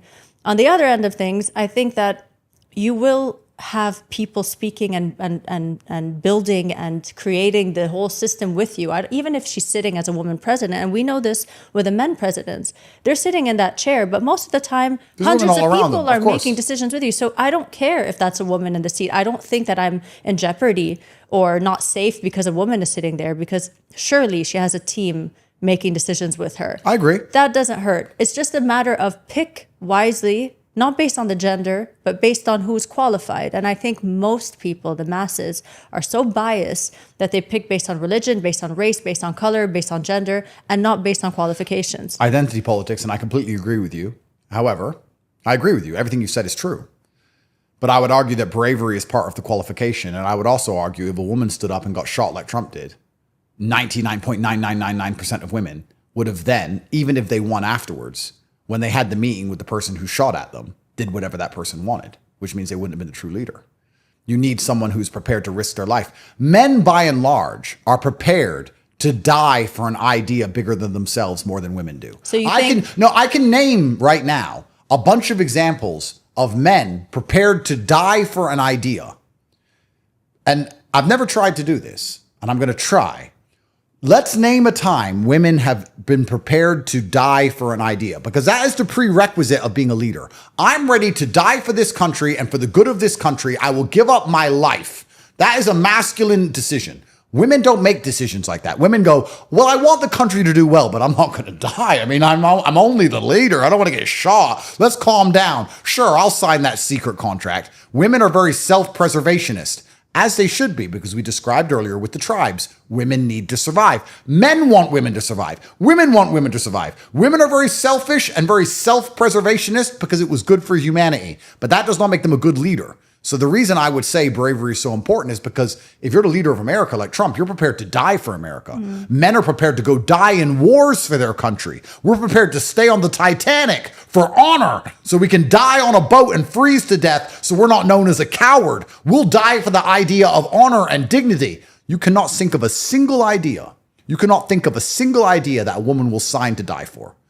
No matter what it is, she'll go, yeah, no. And that's my point about why I don't want a woman to lead a country. Because I want a leader who's ready to die for the place. I'm ready to die for my ideas. I'm sacrificing. I've got the best life ever. Why am I sitting here saying all this shit? I have the best life ever. I can go get a yacht, get a bunch of hoes. We're in Dubai. And I can go and just party all day. I don't need to be sitting here on podcasts making people think. I don't need to be pissing off global governments. I don't need to be catching criminal cases. I don't need to be getting thrown in Romanian dungeons. Why am I doing this? Because I believe the ideas that I'm trying to purport, the ideas I'm trying to push, are more important than my individual life and liberty. I believe that. Women don't think that way. Some, not all, men think that way, but only exclusively men. Women will never die for anything. Ever. And I'm not saying it's a bad thing. We need you alive. I was about to make a joke about cleaning. To cook for us. Yeah, we need you alive. It's good for the human race. But we have to be very realistic about these things. But of course, they don't want us to be realists. The Matrix wants to call us those buzzwords so that we're afraid to see reality. They want me believing, that when I walk down the street, a woman can fight just as well as me. just as well as I can. And we're not different at all. And if I say that, that's ridiculous. They'll say, what about this girl? And they'll name some powerlifting 6'8" woman from some Viking. And I'm going to say, well, exceptions don't disprove the rule. Exactly. And they're going to say, oh, yeah, but, you can't. It's clown world. Yeah. And they're trying to keep this clown world active on purpose. And they're primarily doing it via feminism, climate change, and a lot of it, and I'm not trying to be misogynistic, a lot of it is female empowerment. Because if you want a clown world, you need an emotionally driven world. And that's why they want women in front of or in charge of everything all the time. And they want to soften men. And they want to soften men, because if you soften men, you just make another version of woman. Like I say right now, every single European leader is a woman. And they'll go, Macron's not a woman. Yeah, he is. Hello. There's nothing masculine about him. I've got a case in France already, don't worry about it. There's nothing masculine about the guy, is there? And this is the thing that's one of the largest psyops, because the misandrists, the women who hate the men in the West, they'll go, we don't hate men. I like this guy. And then they'll show me a dude who acts like a chick. So you do hate men. You only like the men who act like women. You only like me as a man if I adopt female characteristics, shut up, act timid, act afraid, pretend that your women can do everything a man can do, and become a bitch. Then you like me. Well, that's not liking men. And then if I'm actually masculine, I'm called toxically masculine. How am I toxically masculine? I have no criminal record anywhere on the planet. They've been trying to lock me up for 5 years, haven't even managed to give me a conviction. Would I be toxically masculine if I carry you out of a burning building? Am I toxically masculine if I go die in a ditch to protect you? Am I toxically masculine if I stay on the Titanic because I'm too proud to survive? Am I toxically masculine now? Oh no, I'm only toxically masculine when I say that your idea is stupid. But it is stupid. And I'm not afraid to say it's stupid. And I don't care that you're a chick. Your idea is dumb. I think a lot of people are actually toxically masculine when they want to be agreeable, just so that they're not. So they basically act like they agree with the feminists, with their ideologies, just so that people don't call them toxic masculines. And then in private, they really are. And I think a lot of people like you who are actually outspoken and say what they think, and even like me, I mean, I'm sure people are going to say, oh my God, Tracy's going against the feminists and what, she doesn't care about women. But people that know me know it's the reason why I'm comfortable to say what I say is because I know exactly what I think about women. Of course. And how much I push women to do well and how much I want men to be part of our society. I can't survive without men. I love the family unit. I love my husband to be leading our family. I mean, these are all very important qualities and virtues in our life. And for us to pretend that they don't exist or to push them away, to act like we could do everything on our own is a huge issue for me. It's a disingenuous. That's why society is collapsing. Yeah, so I feel comfortable to say what's on my mind because I know exactly what I think. And men need women too. Yeah. This is the thing. I say all these things and people come to the conclusion and they're like, oh, so, he thinks that we don't need women. That's not what I've said at any point. Exactly. That's not what I've said at any point. Just taken out of context always. You want coffee? I would love coffee. Here. Thank you very much. Thank you. This is homemade coffee. Okay. You're going to like it. Good. So let's change gear. Early context. So for people who don't know who you are or how you grew up, what's an early context that you can take me to that will kind of make people understand who I'm sitting across from today? Yeah. Why are you the way you are? From a young age, I was instilled with a sense of accountability and responsibility for my last name. From a young age, I was told that I was a Tate. And as a Tate, I had to perform. My father used to call himself the professional. The professional. And I had to be a professional in all things. So I always had a sense of duty, even when I was young, even when I was a child. I remember being a teenager. It was always consciously in my mind, my last name is Tate. So because my last name is Tate, I have to. And I think that this, was quite a common theme years ago. There was, Andrew's I was the son of my father, who was the greatest father on the planet. Tell me a bit about him. What made him special? My father was such a unique person. It's nearly impossible to describe him. He was extremely intelligent. He was obviously a world level chess player. He was a linguist. He worked for the CIA, and then he got dishonorably discharged because he had a disagreement with his superior. But he became a chess master at the time, and he used to play chess at a professional level. And it was hard to be around him because he was so much smarter than me. And you could argue he had some personality disorders of types. So it was really weird growing up around him because we would be driving and he would say, that car behind us was behind us last week. And I'd say, how do you know? And then he'd read the number plate and said he would remember the number plate. Wow. And then he'd say, and also last time there was this number plate, this number plate, this number plate, but I can't see them now. And I'd say, well, does that matter? And he'd say, well, you don't even remember the number plates of all the cars behind you. So you're a fucking idiot. So what are you asking me for? I'm a man and I'm a professional. And I'm telling you that car was behind us again last week. I'm watching these things. You're not watching. You're dumb. And he wasn't saying it in a put me down way. He was just saying it in a way to make me very, I was sitting there going, well, yeah, you're right, Dad. I don't know. I can't remember all the number plates. I can't say if it was or wasn't behind us. So my father was a very interesting guy to be around, but there was an endless burden for performance. And it's so interesting to me because I've seen like psychiatrists and psychotherapists and all these other clowns. So I don't even believe in, I don't believe in psychiatry. I met a psychologist once. It was a hilarious story because I made him look stupid. But they say that if you put a burden of performance on a child, it's bad for them. But I had this massive burden of performance and it was fantastic for me. Mm-hmm. I loved it. I loved knowing that I am Emery Tate's son. I have to be as fantastic as my dad. He does things I don't think I can do. So I need to try and do something else. I can't be as smart as my dad. I don't have a photographic memory. I can't remember every number plate that's ever been behind me. I can't play chess at grandmaster level. So I'm going to go fight. I have to do something. I have to be good at something. So I had this massive burden of performance. And the burden of performance naturally leads and gives way to what we've been talking about earlier about accountability, self-accountability, self-reflection, because that's what performance is. Performance in all things is actually only self-reflection. People think that practice makes perfect, and they're wrong. Practice does not make perfect. Self-reflection makes perfect. The reason that correcting yourself, you have to identify your mistakes. If you don't identify your mistakes, you'll never get better, right? So a professional boxer will watch his fight back and see what he did wrong, see what he did right. If we do these podcasts, I'll watch it back and see all the time I stuttered, or all the times I didn't use a word I wanted to use, or all the times I could have been a little bit more funny, or I could have added in a misogynistic joke that I missed.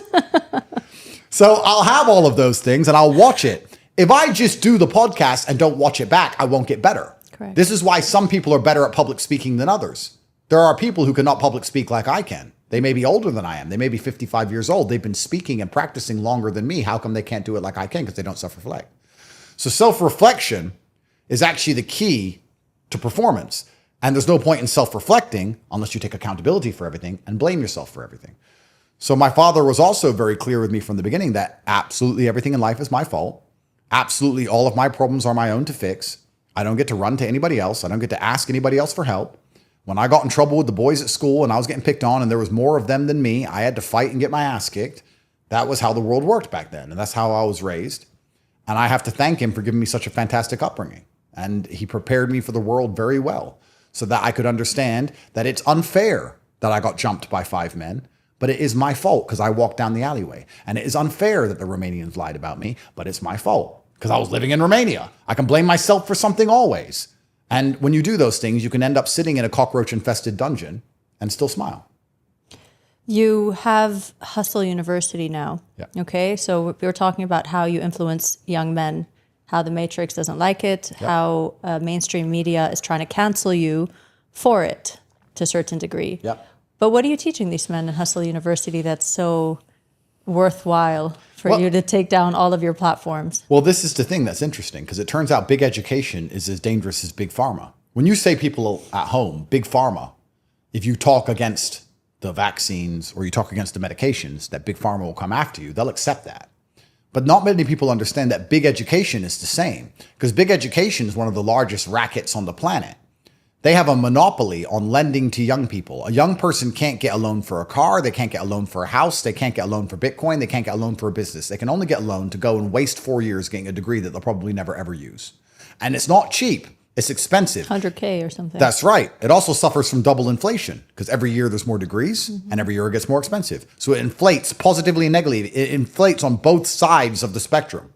So it's a total waste of time. And they create the scarcity of like the Ivy League universities and competition. So that makes you want to pay for it, you know? That's right. And you're using your time, which is the most valuable thing you have on planet Earth. So when I launched my school, it was very simple. I was talking to somebody who said they were going to university. I said, university is a waste of time. They said, I know. I said, so why are you extending your adolescence? Why don't you do something worthwhile? And they said, there's nothing else to do. So I thought, fuck it, I'll make my own school. So that's when I launched Hustlers University, as it was originally called. Then it was changed name to The Real World for Escape the Matrix. And then we've evolved again. We're now university.com. I bought the domain, which really upset the Matrix, by the way. That's a big domain. Well, it was expensive. Yeah. When we were called The Real World, things were okay. Once I bought university.com, I, within a week, had 4 tax investigations in 3 different countries. We were DDoS attacked massively. Our payment processor was removed. 2 of my email accounts were hacked, and Pegasus was put on my phone. What? When I bought university.com. So big education's real. And the reason big education is so real is because not only does it have a monopoly on lending to young people, but it's also the primary tool for psyoping the young people. How do they get all these young people believing in all these stupid ideas, all this LGBT open border garbage? How do they do it? They do it via the education system. So all the college protests and the college campuses, this is how they do these things. So taking people away from education isn't just damaging their money, it's damaging their ability to psyop the youth.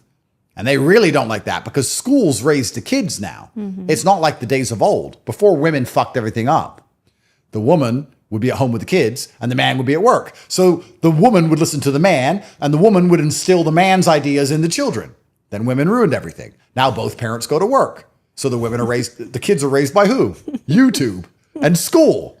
So now you're a full-grown adult in America, you're a parent, and your children spend more time listening to the internet and listening to the school than they ever do listening to you, which means your kids end up believing things you don't even believe. They're not even your kids anymore. They're the government's kids. By me saying to the children of the world today, and when I say children, I mean anyone 15 all the way up to 50, to be honest. Are they mainly boys? Mainly men. I think we've got 16% women, but it's primarily men. And most of them are age 15 to 30, but we do have some older guys also. When I say to them, there's an alternative to mainstream education, it costs $50 a month and I'll teach you how to make money online. And we have 130,000 students. That becomes a massive problem for the Matrix by and large. So they try and attack my school all the time.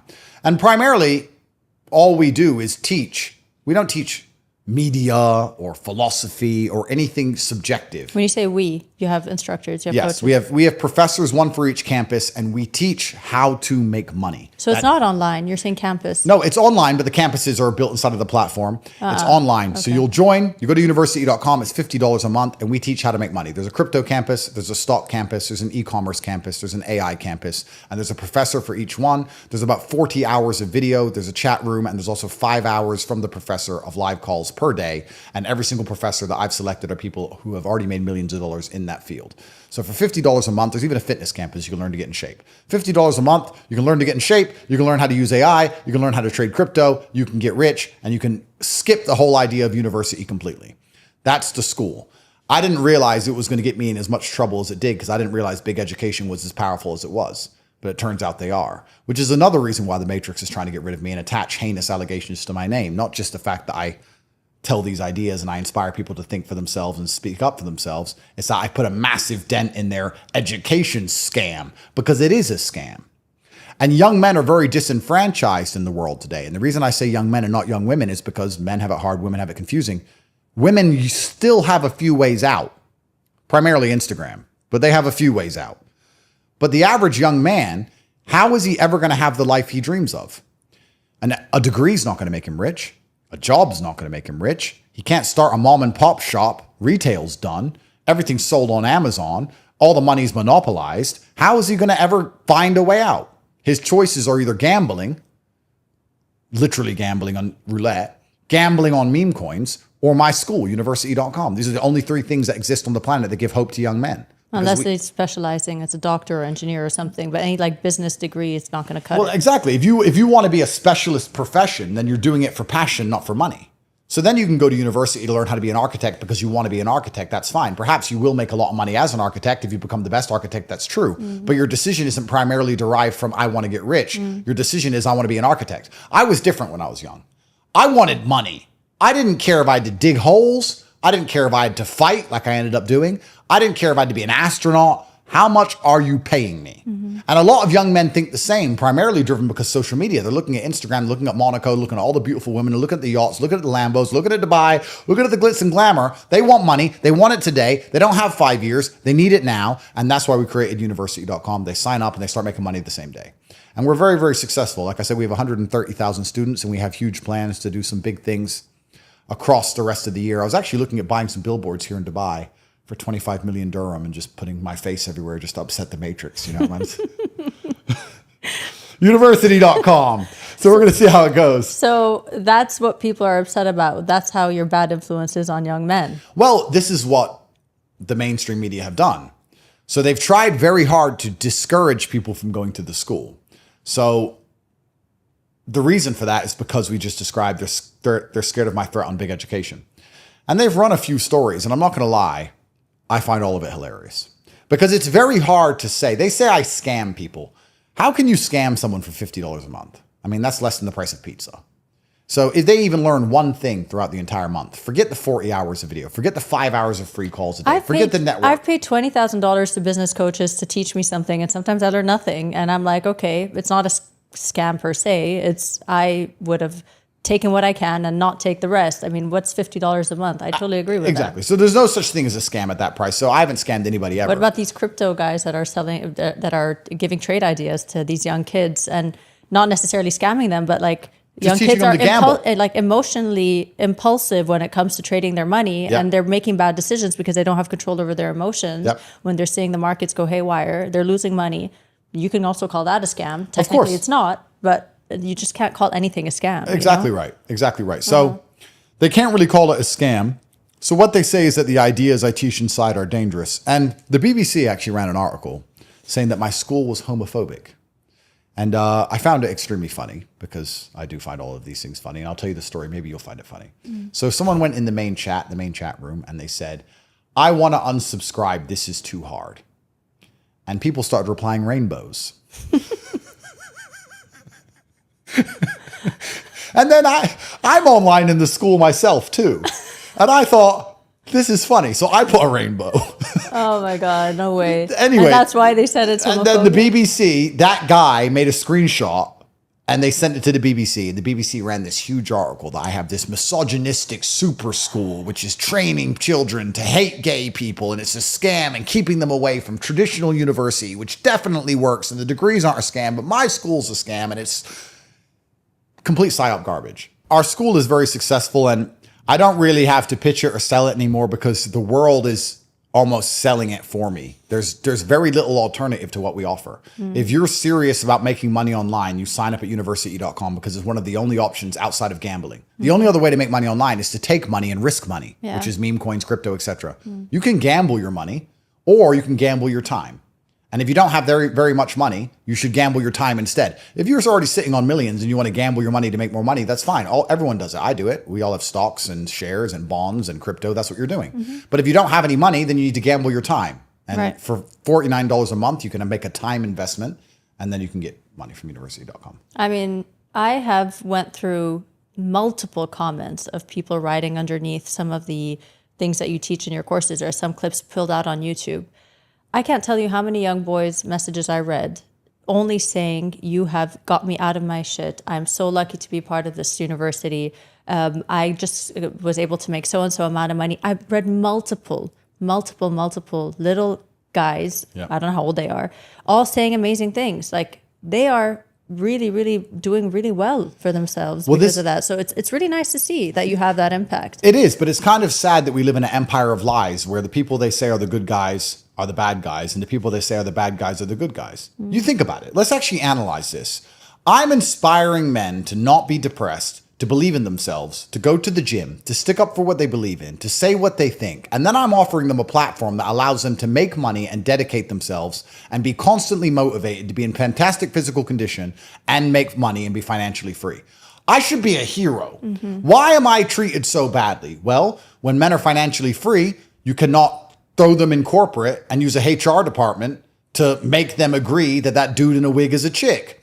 So they don't want men to be financially free. They want you to be a tax slave. If you're financially free, you leave the West and move to Dubai. Who doesn't? They don't want that. They want you stuck in London corporate. So helping young men make money is a problem.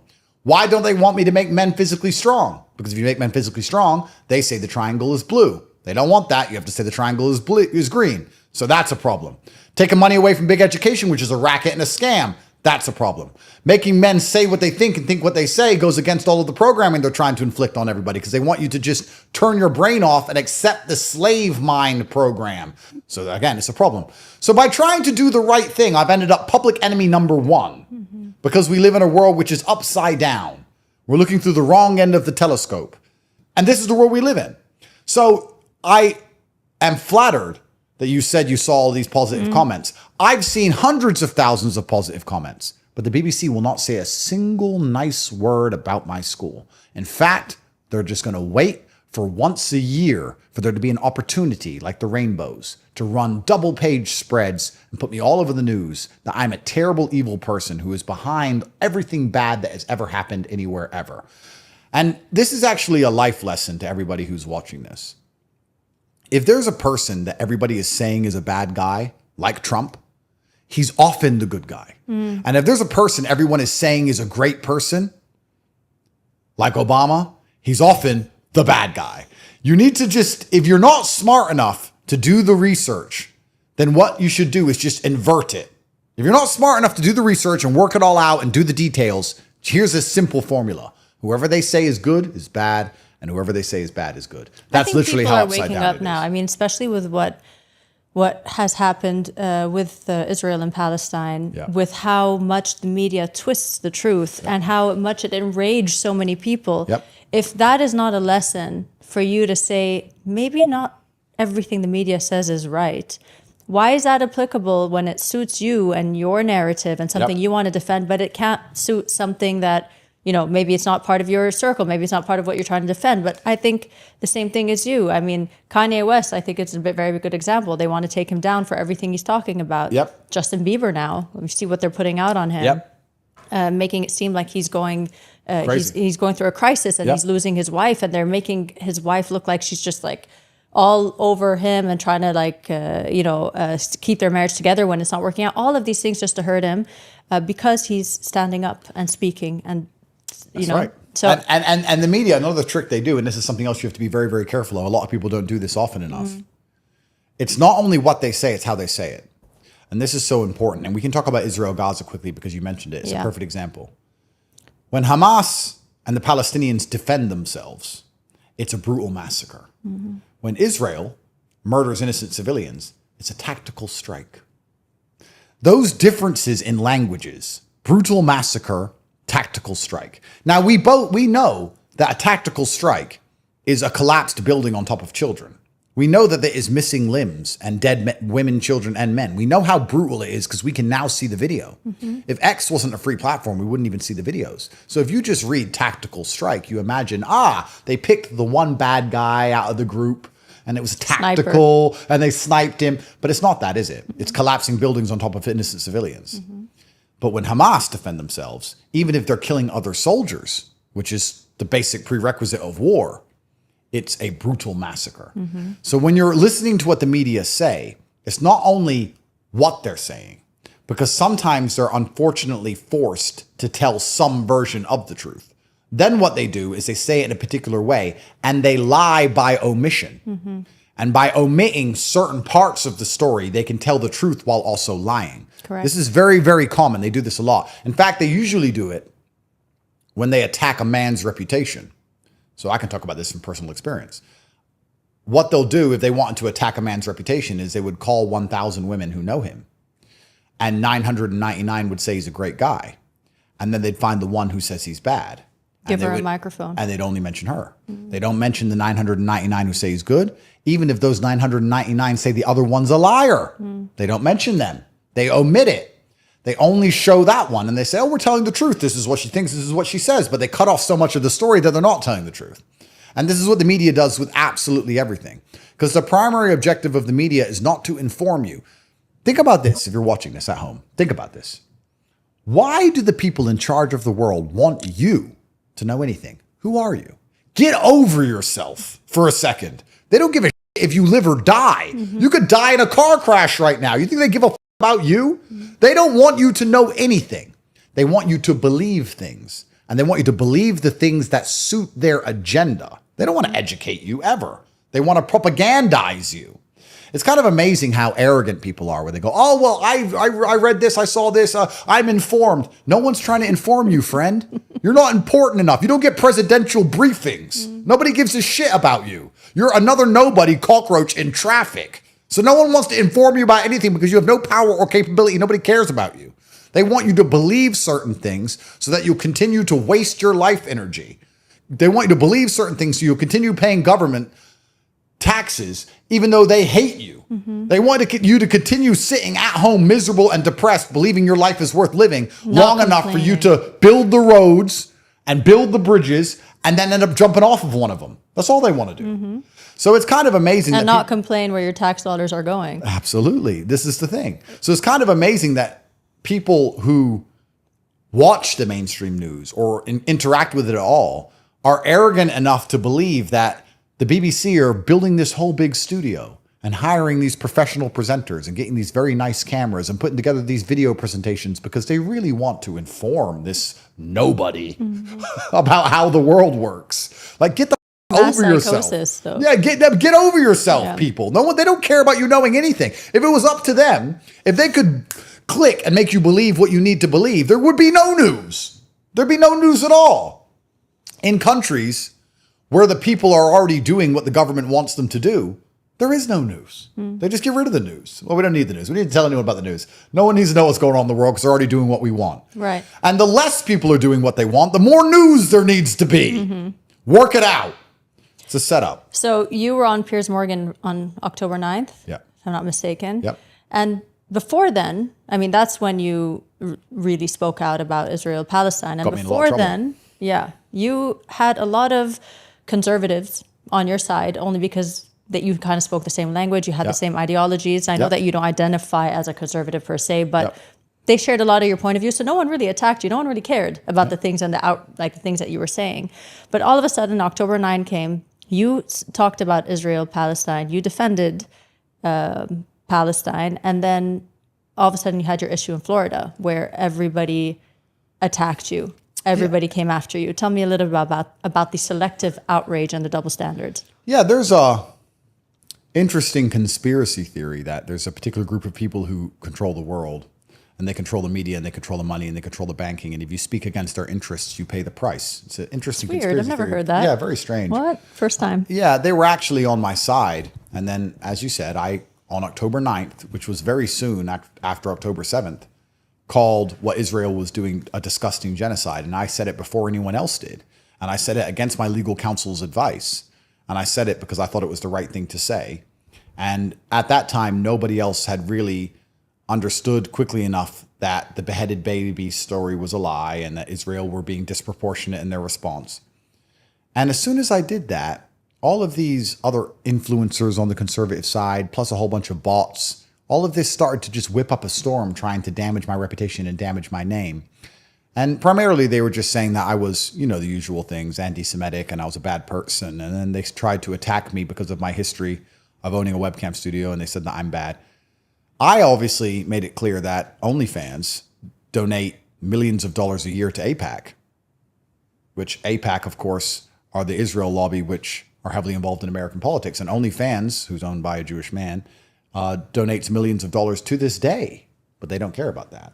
They care about supposedly something I did 15, 16 years ago for some reason. Anyway, very strange coincidence, all of this. But the Overton window has shifted now, I believe, and I think everybody understands what's going on. And there's been some recent developments also between the relationship of America and Israel in the last 3 to 4 days, which are very interesting. So we're going to have to see how things play out. But I said something earlier about who was behind feminism. Yeah. Some interesting reading for this whole conspiracy theory. It's not true. It's not true. It's just a conspiracy. I'm not going to talk on something I don't know. I'm really going to research that because I'm really curious to know what you're talking about. Yeah. Unless you want to share now, but I could look into it later. So I have a question for you. What makes a man more enslaved? All right. The guy that's living paycheck to paycheck in the rat race, or someone that has money and power, but stay silent on big topics that matter.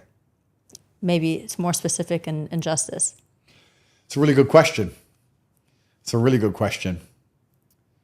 What makes a man more enslaved? Well, I mean, physically, your physical body is going to be more enslaved if you're working paycheck to paycheck.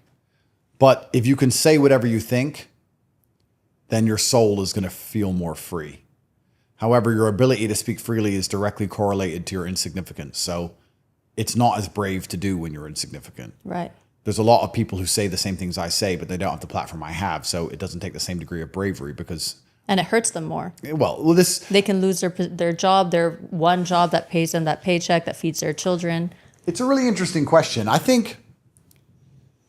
trying to think who's truly free, even amongst the elites.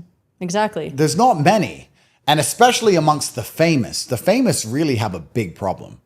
Hollywood now, with what's going on with Hollywood, right? Well, everyone is a gatekeeper.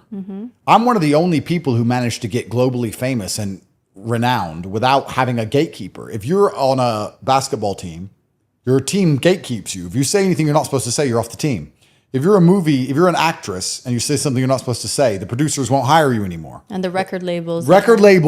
YouTube. There's always someone who will shut you down if you start speaking in a way you're not supposed to speak. And the way they avoid this from happening is the same thing they tried to do to me. I got offered $55 million to sign a contract. And that contract was a sponsorship contract. But to avoid brand damage to this brand, I had to shut up about certain issues and change my opinions on certain things. And I declined the money. And soon after that, I was arrested. So what they try and do is give you a gatekeeper if you get famous without one. But primarily, people only get famous because of their gatekeeper. All of these famous people aren't even famous. This is what's really amazing. Taylor Swift or Rihanna or whoever, and I'm not insulting them. I'm saying that they could make any piece of shit trash song. All the radios are going to play it. All the TV stations are going to play it. They're going to pump it everywhere. They're going to put it to the front of the Spotify recommended list. They're going to make it something it isn't because that's why they're famous in the first place. Their gatekeepers make them famous. If they lose their gatekeeper, even if they could now become a free person, they don't have enough agency or enough about them to actually do it. I was one of the few people who had no gatekeeper and everybody trying to suppress me who was managing to organically gain endless traction. They banned me, they shadow banned me, they deleted my hashtags, they tried everything. They couldn't get rid of me. That caused a huge problem for them. Everyone else who ever spoke out of line, as soon as their gatekeeper just deletes them, they just vanish from the internet. They're gone. Yeah. So who's even truly free now? Very few people. I wouldn't be saying, if I would have signed that contract I signed and we were still doing this podcast, I wouldn't have said 95% of the things I've said. I wouldn't be allowed to say them, but I would be rich. And also you wouldn't have agency anymore. You can't really make your decisions. So that's right. You know what I mean? You would maybe take a back seat because you're depending on someone to do the work for you. And then a year goes down the line, you're no longer putting in the work yourself, and that person doesn't want to represent you anymore. And you're like, shit, what do I do now? Well, you sell your soul. Yeah. You sell your soul, you lose your edge, you shut up, you sell your soul, and then you end up needing your gatekeeper. So my gatekeeper, let's imagine I would have signed that contract. The gatekeeper would have prevented me saying certain things, but that would have also made my content far less engaging. Right. So I would have been far less famous. So I now need them to promote me, to keep me famous, which is going to give them even more control and more power over me till I eventually start trying to convince people at home to chop their balls off and wear a wig, which is how it all works. Because most famous people don't want to lose being famous and go back to getting a fucking job. Many of them aren't even that talented. You see this all the time. You'll see an actor in a Netflix series. I'm not even going to say his name because I don't want to give the guy credit. There was a Netflix series, and I watched it, and the guy played a gangster. And it was a good series.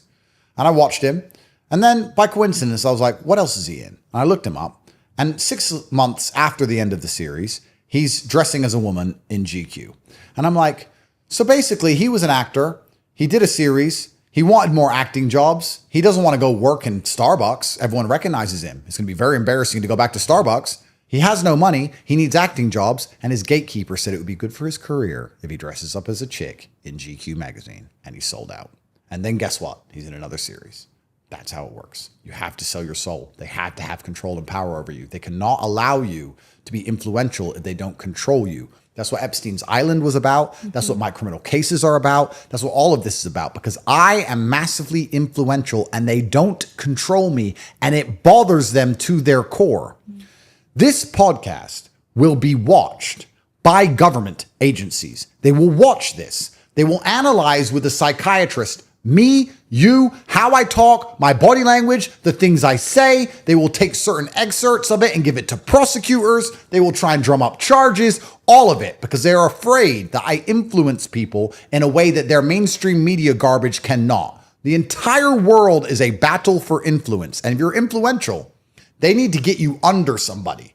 Kanye, he had somebody. I'll let you look this up. I won't say the guy's name. Kanye had a personal trainer. You know all about this. Yeah. That's right. A gatekeeper. Funny. He was the same personal trainer to Britney, I believe. Funny how they all go crazy. All These of them. people. Isn't this weird? Mental illnesses, all these crazy celebrities. Isn't this strange? Isn't this strange? The ones who don't say what they're supposed to say end up with the same personal trainer and end up having mental illness. Isn't this odd? The world is so much darker than people believe because the Matrix is trying to never-endingly push and control a certain narrative so that the huge percentages, the huge swaths of the population who are getting fucked over don't revolt. Think about it. We're in Dubai. We're going to go home in nice cars. We can go on a boat this week. We have big houses. We have nice food. We have a maid. We have a cleaner. The average person's life, especially in the West, sucks. And they have to prevent a peasant's revolt. And they do that by making sure there are no influences other than their own. That is very important. It's not about black versus white. It's not even about conservative versus liberal. What it's actually about, and it's always been about, is rich versus poor. That's what it's really about. And they need the poor people believing that they're going to get rich one day if they just shut up and work their ass off for 80 long years. And the truth is, they never, ever are. And they can't let people wake up to that reality. Yeah. They sell it in the US that America is the land of the free. And it's the land where you can get rich, right? This is the American dream that doesn't exist anymore. You get rich in Dubai, you don't get rich in America. Exactly. And as for free, I think America has more laws than any other country on earth. It also has a larger percentage of its population incarcerated than any other country on earth. And America is a police state. And I'm in Dubai. And you could argue that Dubai has very stringent laws and could be called a police state. But Dubai offers me safety. And Dubai also offers me massive opportunity.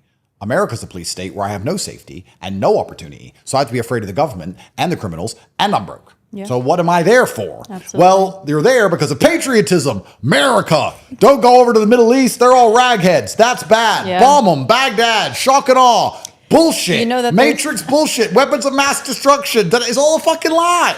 You know that there's a huge department in the Pentagon that pays for Hollywood movies so that they could push the narrative that they want to push about the Middle East, who's a bad guy, hide what the CIA is actually doing in states that don't belong to them. That's right. So, well, this is, I mean, we can go deeper down the rabbit hole. This is why America as a whole loves this idea of democracy so much and pushes this idea of democracy all the because time. they make you feel like you're involved in the decision making. And also they get to choose all the leaders of all the other countries. That's That's why. So America says we need a democratic world. We're going to go to war to ensure that there's never any sovereign leaders of any nation. We need democracies. Why does America even hate Russia? Let's talk about this. Russia was our ally in World War II. We've never had a halt war since. Nothing's happened. Russia's defending itself against Ukraine now. They're actually on the defense. They're not the aggressor. NATO's the aggressor. It's a different story. Why do we have such a problem with Russia? Well, it's simply because Russia doesn't have a democratic system. They have one leader and we can't get rid of him. America loves democracies because when they create all these democracies all around the world, they can then make sure their guy wins. It's very simple. How do they make sure their guy wins? Yeah, and they can make someone the villain when they call him the dictator. Of course, You know, he's a under dictator. that- yeah. Oh, a dictator. It's a dictator here. Exactly. Ooh, but We're it's so a beautiful scared. country. Yeah, Exactly. That's right. So they want democracy so they can make sure their guy wins. Why do they want their guy to win? So that they can become an American vassal state. America doesn't have allies. America has bitches who work for America. So they can dump an American military base right in the middle of the country and it just becomes a American vassal state. What happens if their guy doesn't win? Well, then there is an organic protest. And then another election must be held. And of course, all the elections are fair. I mean, of course they're fair. You don't think Zimbabwe has fair elections? Of course they do. Naturally. They must do. Of course they have fair elections. I mean, we know the American election's never been rigged. So I'm sure all the African elections are never rigged. Like, it's a setup. It's all a lie. And all of these things tie into one another. All of these things tie into one another. It's really interesting. Why do they push feminism so heavily? Why do they convince women, and they have campaigns specifically about this, to vote against their husbands? Here's the true red pill of it. It's not because women voting against their husbands will vote in the way the Matrix wants, because they can't psyop enough women to defy their husbands to affect the vote. It's to convince the population at home that they can psyop enough women so that when they rig the election, they can blame it on something else other than the rig. When Trump lost in 2020, everyone knew it was rigged. And I said, this is a rigged election. And they go, yeah, but women, immigrants. No, they want you to think it's women and immigrants. No immigrant is voting, and women aren't voting against their husbands at 80 million votes. That is a setup and a psyop that they pushed so they have a scapegoat for an election rig. Because they rig it. So all of this democracy, this is actually the true betrayal of living in the West. That you're living in a brutally inefficient system. The reason Dubai has done such fantastic things in such a short period of time is because there's a dictator. Do that. Okay. In a democracy, everything takes forever. You have to talk about it, discuss it. There's a committee, there's a proposal, there's a bill, there's a law, there's a vote. But the idea is that, okay, we're going to be an inefficient system where nothing gets done. And we just sit and slowly rot and can't outcompete the Middle East and China. But it's worth it because we get to choose our leaders. Once you realize you don't get to even choose your leader, you realize how badly you've been truly betrayed. You don't get to choose your leader. So what's happening in Western modern democracies right now? Well, it's a mass extraction event. They're being raped for finance and resource. And it's all coming over here. Everybody in London is trying to get rich to move to Dubai. Living in London now is an insult I use. He's still in London. Yeah. He's a brokey. Like, it sucks. Well, everyone's moved. So this is the state of the Western world. And this is the state of the existence of the people who are forced to live there because they're not geographically free. So how do they keep all of these people under control? Well, with the matrix, with mass influence, with mass they want to make everybody a eunuch, with mass, there's a word I'm looking for. What's the word? Sedation. Yeah. With mass sedation, with mass distraction. I was going to say mass psychosis. Yeah, absolutely. Yeah. And it's amazing to me that despite all of this mess, Taylor Swift can still fill a stadium. It's insane. Like, what are these people doing? It's almost, you get to the point where it's like, do they deserve? To be philosophical, what did I say earlier? We all get what we deserve in this life? Yeah. Do these people deserve destruction now? When I sit and I go to London and I'm like, guys, this place is dangerous. You can't wear a watch. There's drugs everywhere. It's a shithole. Nothing's been fixed. It's fucked. What's going on? And they say, yeah, football. I'm like, bro, do you just deserve to just lose? Because I deserve to win, so I won. I created a platform, university.com, that allows anyone who wants to win to go win. If you want to win in your home right now and you have $49, I guarantee you can win within a month. Anybody can win. If you want to win, you can win. You have everything you deserve in life. But if we apply that from the person to the people, if we apply that from the micro to the macro to a nation level, our Western governments and just exerting the justice on the Western populations because they deserve what's coming to them. And if they do deserve what's coming to them, it's because of a distinct lack of masculinity and resistance against oppression. Because what is coming to a Western government? Name a single metric inside of the Western world which is improving. Crime's worse, drugs are worse, cost of living's up, taxes are up, everything's going down the drain. And there's not enough men around to stand up and say, not my country. My granddad died for this country. No, my dad was in the army. This is my nation. You're not doing it. There's not enough men because masculinity is under attack. Right. That's why I'm a threat to them, because I tell men to stand up and say what they fucking think. Because the things I'm saying, most men think, but they think it for 5 minutes and then they go back to the football. Yeah, or they just don't want to say it out loud because now they're shamed if they say something like this out loud. Triangle's green. Yeah. So you push men to be physically strong and mentally sharp. Yep. Do you think emotional intelligence is important?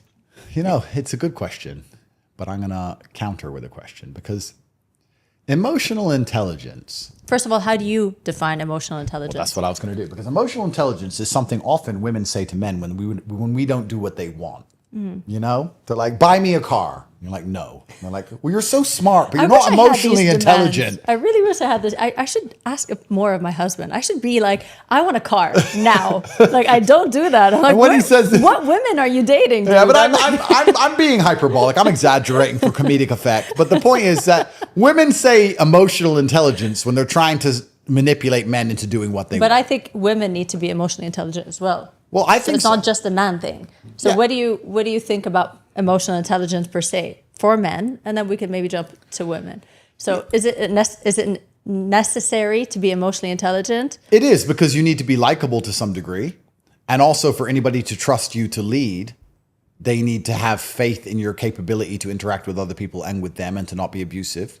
So I would argue that emotional intelligence is very important, yes. I think, like all ideas that we discussed earlier, it's been psyoped and Trojan horsed into women talk about emotional intelligence often when they're trying to get a man to do whatever they want. But I do believe that emotional intelligence is very important.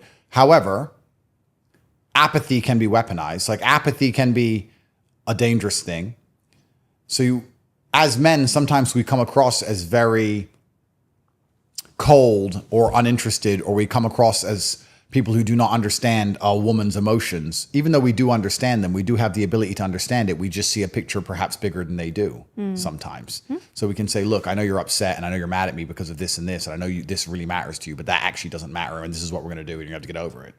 This is how we are, because we're naturally problem solvers. Right. But I think if you're emotionally intelligent, you're smart enough to understand why she feels the way she does, and you can try and make her feel better about it. I'd say that. But do you think it gives you ammunition, not just with women, but also if you're speaking in public, if you want people to be swayed to listen to you, even with the media? Do you think emotional intelligence would have gotten you much more out of your message than what you currently are facing? Yeah. I try and shock people out of apathy. So I'm not trying to say things in a way that cater for everybody's feelings. I'm not trying to. Perhaps I could, and maybe I would have gotten further. But I'm deliberately not trying to. If your real message is you want to be able to shape the minds of these young kids or these young men, you want people to wake up to the Matrix, this is the message. Correct. And I believe that. Do you think people would listen more? I mean, I don't think anybody, at least I didn't know you had Hustle University. I think many people that know you, and they're a lot, half of them probably don't know that you have something like Hustle University. Yeah. And it would be really good for them to know. I want people to know this. I want people to know what your real message is. And aside from the gimmick and the noise, I find most of it funny. I mean, because I have a sense of humor. So I just don't, and even if I don't agree with a thing or two you say, I'm just like, whatever, that's his opinion. I mean, like I would with any lunch or dinner that I have and I'm disagreeing with somebody.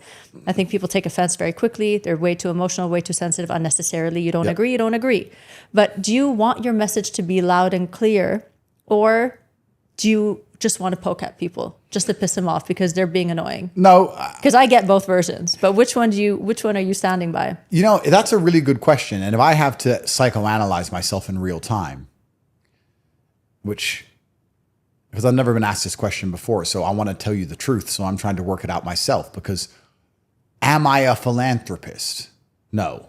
Am I trying to help people because I really care about people? I'm being honest. Yeah. No. Okay. But what I am doing is I see these evil people doing something evil, and I want to call them out on it. And then, yes, I do want to raise an army to fight them. I have to be very honest. No, I'm love not that. trying to make men rich because I am such a nice I'm guy. a coach and I want to be that I train the want next you generation. to be rich. No, I'm saying, look at these evil scumbags. Look at the lies they're telling. Look what they're doing. Help me fight them. That's what I'm trying to do. So when you ask me, am I trying to make everybody hear my message? Yes, I am, because I'm trying to raise an army. But am I also trying to poke my enemy and piss them off? 100% yes. So it's kind of a combination between the two. A lot of this isn't philanthropic.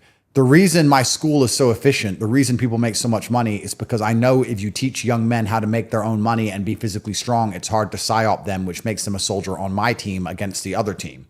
I've just found bad guys breaking into a house. I'm walking down the street and I see these evil people breaking into a house to kidnap a woman and her children.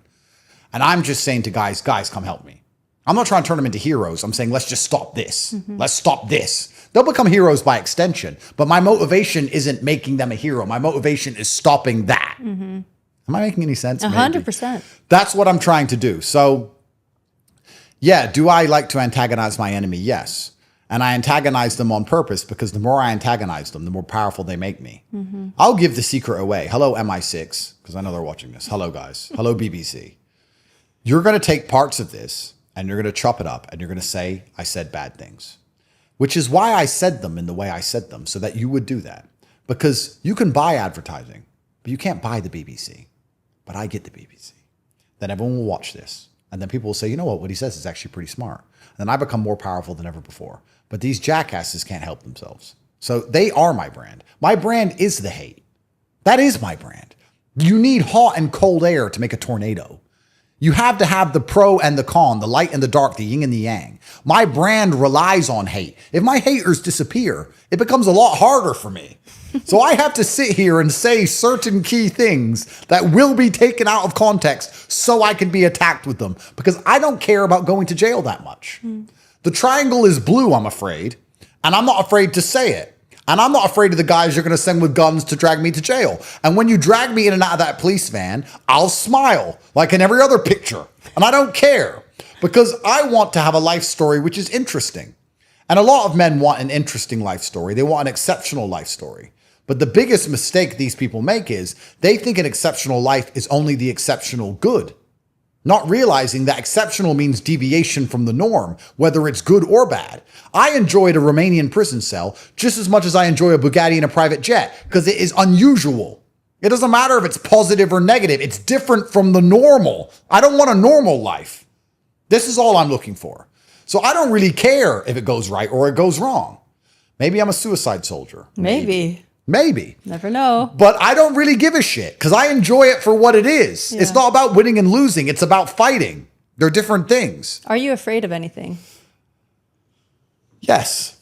I am afraid of things, but it wouldn't stop me doing anything. Like on an ideal day, I don't get in the ocean. I don't like the ocean. Oh, wow. I don't like Like fish? Like flounder? I just think the ocean is just, it's a big psyop. There's something weird going on. Unpredictable. Yeah, I can't see. There's no control there. Huh? There's no control.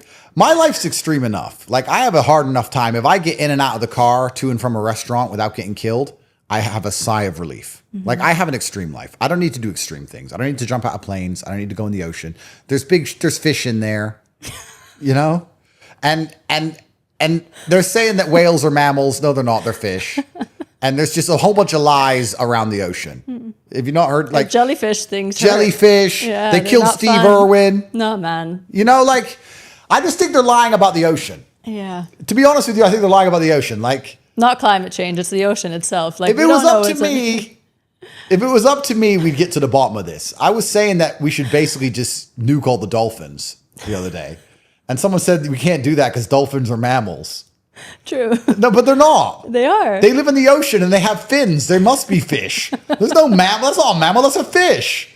And I said, like, why? But here's the psyop. Why are the fish we're supposed to like, whales and dolphins, called mammals, but the other fish are just fish?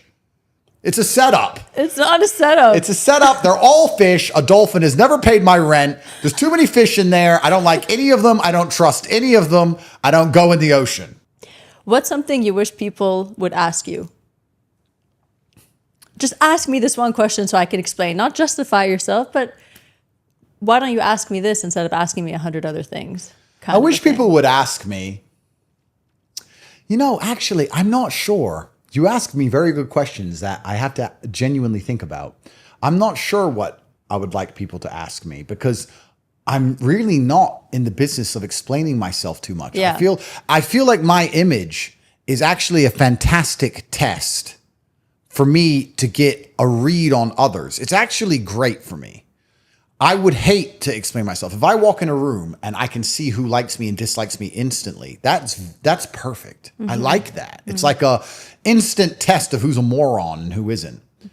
So I kind of like my image. I would hate for someone who I don't want to like to convince me to like them because somehow they didn't give me an honest perception of how I'm viewed. If this makes sense. When I walk into a room and there's 10 people and 2 of them go, "Did you see what they said about him in the news?" I'm like, good, okay, don't talk to them. They're losers. So I don't know what I'd like people to ask me. I'm really not in the position to explain myself. Is there that thing that you'd be like, I wish you would just ask this question and then you would understand kind of a thing? I'm going to be honest with you because I like to consider us friends now. Mm-hmm. I have a problem with questions. Like outside of podcasts. Wow, we just spent 2.5 hours of me asking. No, but this is a podcast. This is professional work. But I'm going to say something from my personal life. I can't answer questions. I find them insulting. So outside of a podcast, even in like a romantic relationship, she's like, "Oh, how you been? Where you been?" Why are you asking me where I've been? None of your business. What the fuck's it got to do with you? How was your day? Why are you asking about my day? What's it got to do with you?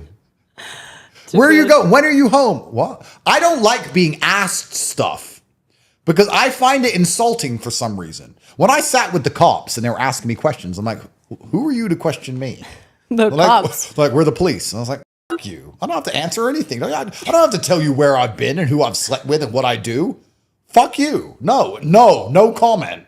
I don't answer your question. I don't like questions. You know, I swear to God, this is weirdly familiar, not as aggressive, but my husband hates it if I say, what are you doing Saturday? He's like, why are you asking? Yeah, like, that's right. Just tell me what's up. You don't need to ask me something first. Or if I tell him, we're going to do this. No, wait, no, we're not. Yeah. Why don't you ask me? I'm like, okay, what the do you want, right? Well, I agree with him. I agree with him. I hate being asked questions in general. If someone were to come up to me and say, hey, can I ask you? No, you can't ask me. You can't ask me my name. You can't ask me where I've been. Maybe I'm just paranoid. I don't want to answer anybody's questions about anything ever. You know, I would be paranoid if I were There's you. women I've been with for years who never knew my job. They just knew I had money. Because they asked, what do you even do? I'm not telling you. Don't worry about it. Yeah, I don't like questions. For some reason, I find them insulting. I also find phone calls very insulting. I hate phone calls too. No, but someone who thinks they can demand my time instantly because they want to talk to me. No, you have to message me and ask and beg. Please, can we speak? You can't just say, I want to talk to him now, so his life is now mine, and call my phone. If anyone calls me unprompted, I block them. Yeah. They're blocked. Even if I've known them for years, I'll block them and they have to contact Tristan. Why am I blocked? You called it. You can't call my phone. I don't like it. It's insulting. If you had to leave one legacy out there that has nothing to do with your fame and your money and what you do, Yeah. you want to be known for something. Yeah. What is it? I want to be known for making the brave choice. I think that's an important thing. I want to be known for saying exactly what I mean and for being honest. Whether you agree with me or disagree with me, you know who I am. You know what you get with me. I'm transparent to a degree. And I think being known for being honest and being brave is enough. I think those are the two qualities that most men need to try very hard to elude and exhibit into the world. I think that when I imagine the kind of men who don't do those things, I imagine snaky men. You know, it's actually funny because, you know, I have these accusations of rape and garbage, all this lies, and they do this to attach heinous accusations to my name so people will ignore my ideas. They don't want to say, Andrew Tate, have you heard what he said? They want to say, Andrew Tate, did you see what they accused him of? Because they're afraid of my ideas. How could I be a rapist? Let's analyze this. I'm the most honest, upfront man in the world. Hello, you are beautiful. Oh, thanks. I want to take you to dinner. Okay, we'll go for dinner. That's not a rapist. A rapist is, hi, I just want to be your friend because I'm not brave and I'm not honest. The two things I just talked about. I just want to be your friend. And yeah, you can hang out with me and you're safe with me. Let's just drink some alcohol. We're just having some fun. Ooh, let's drink. Yeah, you can stay at mine if you want. That's a fucking rapist. Not me. I'm straight to the point. I'm like, come to my house. You know, like I'm very clear about my life. So if you imagine a man who is not honest and not transparent and not truthful, those are actually the snaky ones, the male feminists, the little weaklings. Those are the ones you got to be afraid of. You haven't got to be afraid of a man who's very up to the point. You're beautiful. I'm not interested. Very nice to meet you. Goodbye. Because I ain't got time to waste and neither of you. So goodbye. So just relating that to my story, but being known as brave and being known as honest, I think those two things alone are very important to the masculine imperative. And when I imagine men who are dangerous, they are men who are not those things. A rapist is not brave enough to talk to a girl and have her like him for who he is. And he's not honest enough to be clear about his intentions with her. I think all these little weak men are dangerous. Weak men are dangerous, not strong men. Imagine a pedo. Is he a good looking, big, strong, rich man? No. It's some fat. Sometimes. Well, you got Epstein, but that was a psyop. That was a psyop. Yeah. But in general, it's some fat nobody sitting in his room. Yeah. Like it's men without options that are dangerous. It's not men with options that are dangerous. It's men without capabilities that are dangerous, not men with capabilities. Weak men are dangerous. Who's the school shooter? Is it the jock or is it the nerd? True. It's the nerd. Weak men are dangerous. So it's also so funny they talk about toxic masculinity all the time, but it's actually the strong men which are the most safe for society. The most heinous actions committed by men are committed by men who have no emotional control because they're weak. That's school shooter, no emotional control. Kills his wife, no emotional control. Rapist, no emotional control. All of this is for men who can't control themselves, not strong men. Strong men have self-control. Where are you at on the allegations? If you don't want to go into detail, I'd understand. But I know, I mean, read through them. I saw everybody that spoke out. Yep. I even saw the people that were part of the allegations, the women that supposedly were the victims, saying, please don't put me in this. I am not a victim. Yep. I've watched all of it. So I'm quite shocked that this is happening to you. Yep. And I'm sorry. I think that sucks. But it does happen to people of your status. Yep. What's happening? What are you going to do about it? Yeah, so sexual allegations are very common. The Matrix uses them. Trump had E. Jean Carroll. Russell Brand just got indicted. Julian Assange spent 12 years in Belmarsh because supposedly he raped a girl in Sweden. And then he managed to fix his deal with the U.S. government to stop reporting military secrets. And he was released from Belmarsh. What happened to that girl he raped? Oh, she never existed. Funny that. But anybody who's a good guy gets hit with these sexual assault allegations. But the Romanians have now admitted they made it up. They said, we made it up, so you can go now. Sorry. The British Foreign Office told us to make it up because you're a big problem on the internet. So for everyone who was ever sitting, watching it going, oh my God, Andrew's abusive, let me make this very simple. The UK Foreign Office wrote to the Romanians and said, we have a guy on the internet who's a problem who's living in your country. Who is he and why is he there? And the Romanians said, well, what do you want us to do about it? He's not Romanian. We don't care. He's British. And the Brits said, fix it. And they said, well, sure. So they accused me of it and threw me in jail and locked me in my house. And then something changed in the global political landscape. Everyone can work out what it is. One question was asked, show us evidence. And they said, we ain't got any evidence. The Brits told us to do it. And the Romanians, who were guns for hire, said, the Brits told us to do it. And the other guys were like, well, then stop. I'm like, okay, because it was all made up. So I went to jail for no reason. I had my house seized and taken from me for no reason. My house was raided 5 times for no reason. My dog was hospitalized by armed police for no reason. All of my cars were taken off me for no reason. My mother had a heart attack and I couldn't visit her for no reason. I didn't see 3 of my children for 3 years for no reason. I was sitting in a cockroach-infested cell for no reason. I was locked in my house for years for no reason. Travel banned for no reason. No reason. And they've now admitted they made it all up. And there's no sorry. There's no oopsie. It was, welcome to the world. You piss people off. Things happen. We'll let you go now. Don't worry about it. Bad reputation is considered as a crime.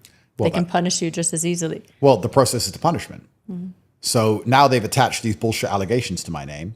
And the primary objective of these allegations is to prevent any opposing power structures to the globalist matrix using my name for influence. They don't want me standing next to Nigel Farage helping him win the UK.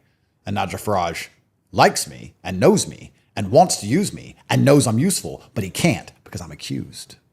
That's what their job is. Their job is to try and take my power away and diminish my power. Of course, this won't work for long. Eventually, people are going to say, we don't care what he's accused of. He's never been convicted. And the Romanians let him go. So who gives a shit? And then we're going to work together. So there's a lot coming. A lot of amazing things are going to come, and hopefully we can do our very best to save the world. But in terms of my current allegations, they've admitted they made them all up, but Romania can flip on a dime. Anyone who's watched the recent Romanian elections knows that, so who knows what's going to happen. They might go back to saying they're real again and lock me back in a jail cell. Who knows? England now has some British case against me. They're saying in 2008, I assaulted somebody. I don't know if it's a man or a woman. It doesn't even say. On the arrest warrant, it says 2008 assault. That's it. No time, no place, no person, no when, no where. Imagine I told you 15 years ago you assaulted someone. And you defend yourself. Like, did I? No, well, you're like, who, where, when, what? But you know what you don't even have a clue what they're talking about. What's problematic is that I think everybody made mistakes. Everybody isn't really proud of certain things that they've made in the past. This is the point of humanity, of how we are as human beings. We learn, we evolve, of course. We do better. And in situations like yours, they will take the one thing that you're ashamed of, the one thing that you wish you would have done better. I'm sure you weren't very proud of your webcam business now in hindsight, but it is part of your journey. It was part of your growth, and it was the best that you did back then. But unfortunately, that's going to keep coming after you. And it's so true. And it's amazing you say that, because all of the people, people in glass houses shouldn't throw stones, and everyone's sitting at home going, oh my God, look what he did, as if they're perfect humans. All of you people sniffed coke in high school, or stole from somebody you shouldn't have stole from, or robbed from the till of a store. Everyone's human, right? Everyone's done things. I grew up in a council estate, Luton, the worst town in England, around drug dealers. My friends were murdered. I was stabbed myself. I grew up in the worst possible area, and I found a way to get out of the ghetto, not by selling drugs, not by raiding houses. I helped women optimize HTML profiles because girls can't code, and it got them more money on their webcam profiles, and I got a cut of it. You can say I'm the worst man in the world for that if you want, but you're a dumbass. As the streets run with blood, because of drug deals, because of murder. I didn't do any of that. What did I do? I was literally a programmer. But because it's me, because of media spin, like you're saying, they take it, they affect it, they try their very best. And the people who are going to sit there and pretend they're squeaky clean and never done anything wrong in their lives are not only disingenuous, but even if they are telling the truth, well, then you don't know very much about life. Because I've seen the ups and downs of life. I've seen the dark of life and the light of life. I grew up very disadvantaged in some ways and very advantaged in other ways. And it is that yin and yang that make me interesting enough for you to sit and watch this podcast. So I'm not going to sit here and apologize for anything I've done because I did the best I could at the time. And we all do things 20 years later. We thought I could have handled that better. But I managed to get out of the ghetto. I managed to escape. I sold the business and I was done with it. And 6 years later, after I'd completed the business, when I started talking about politics, then it became a problem. Very interesting. You always say that the best version of a man is a man who struggles with good parents. Yep. Do you believe that? I think the best version of a man is a man who's born with no money and good parents, which has me very concerned about my sons because I've got a lot of money. It's a big problem. It's a problem. I've got a lot of money. How many kids? Do you want to say? I never answer that question. You don't have to. I never answer it. But I'll die with 50. What? I'll die with 50 children. Oh, like an army. I want an army, yeah, of course. My security team in 20 years will be my sons. There'll be 5 Andrew Tates. That'll be my security team. I really want to see that. No, I'm telling you, 100% guaranteed that's what it's going to be. And I'll die with 50 children because that's my new current objective to life now. Is just to have as many kids as possible. I think children are beautiful, and I think there's no better use of time. You think you can be a good father with that many kids? Easy. It's just organization.